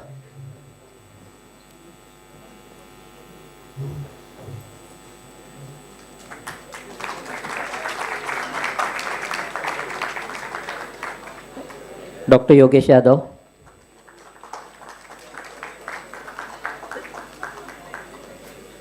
And Dr. Priyesh Singh.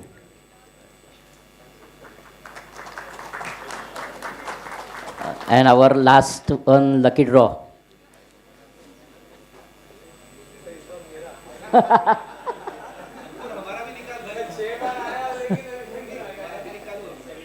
$78. Who is 78?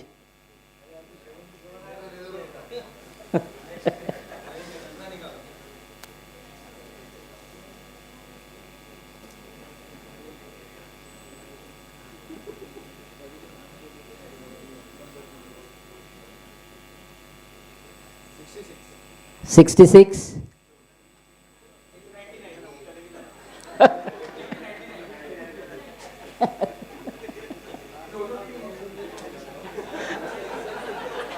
अरे सब number बोलोगे क्या?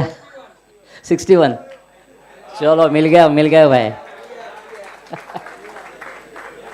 So I will request Dr. Ankur sir to felicitate all the 3 chairpersons.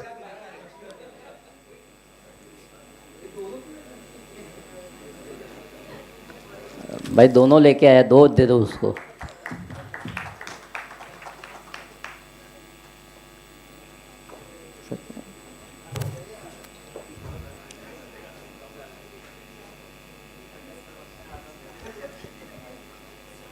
Dr. Shaligram Gupta.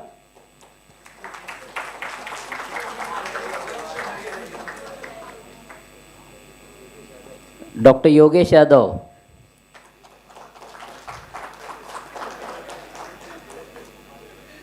And Dr. Priyesh Singh.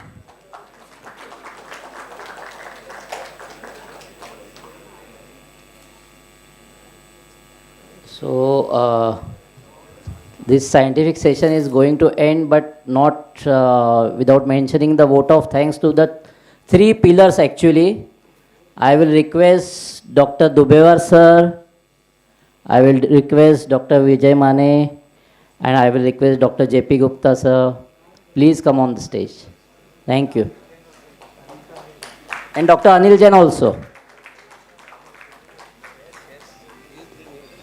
And I will request Dr. Bhavesh Popet sir to felicitate. I will request Dr. Brajesh Gupta sir. I will request Dr. Nikesh Jain sir. And I will request Dr. Lakhani sir. Please come on stage to felicitate our pillars.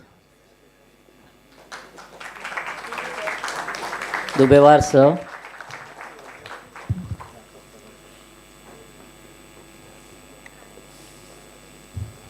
Dr. Vijay Mane sir.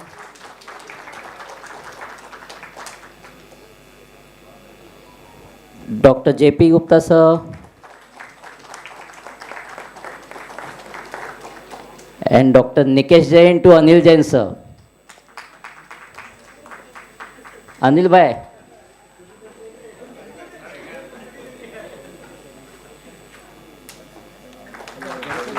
Thanks a lot.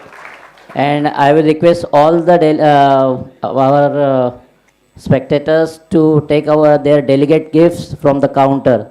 Thanks a lot. And finally, the vote of thanks from Dr. Vijay Mane. Hello everybody. I take this opportunity to thank you on behalf of DAW.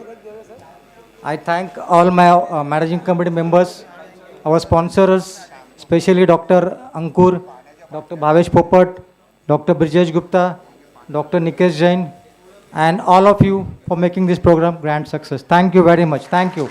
Please don't forget to collect your gift. Thank you.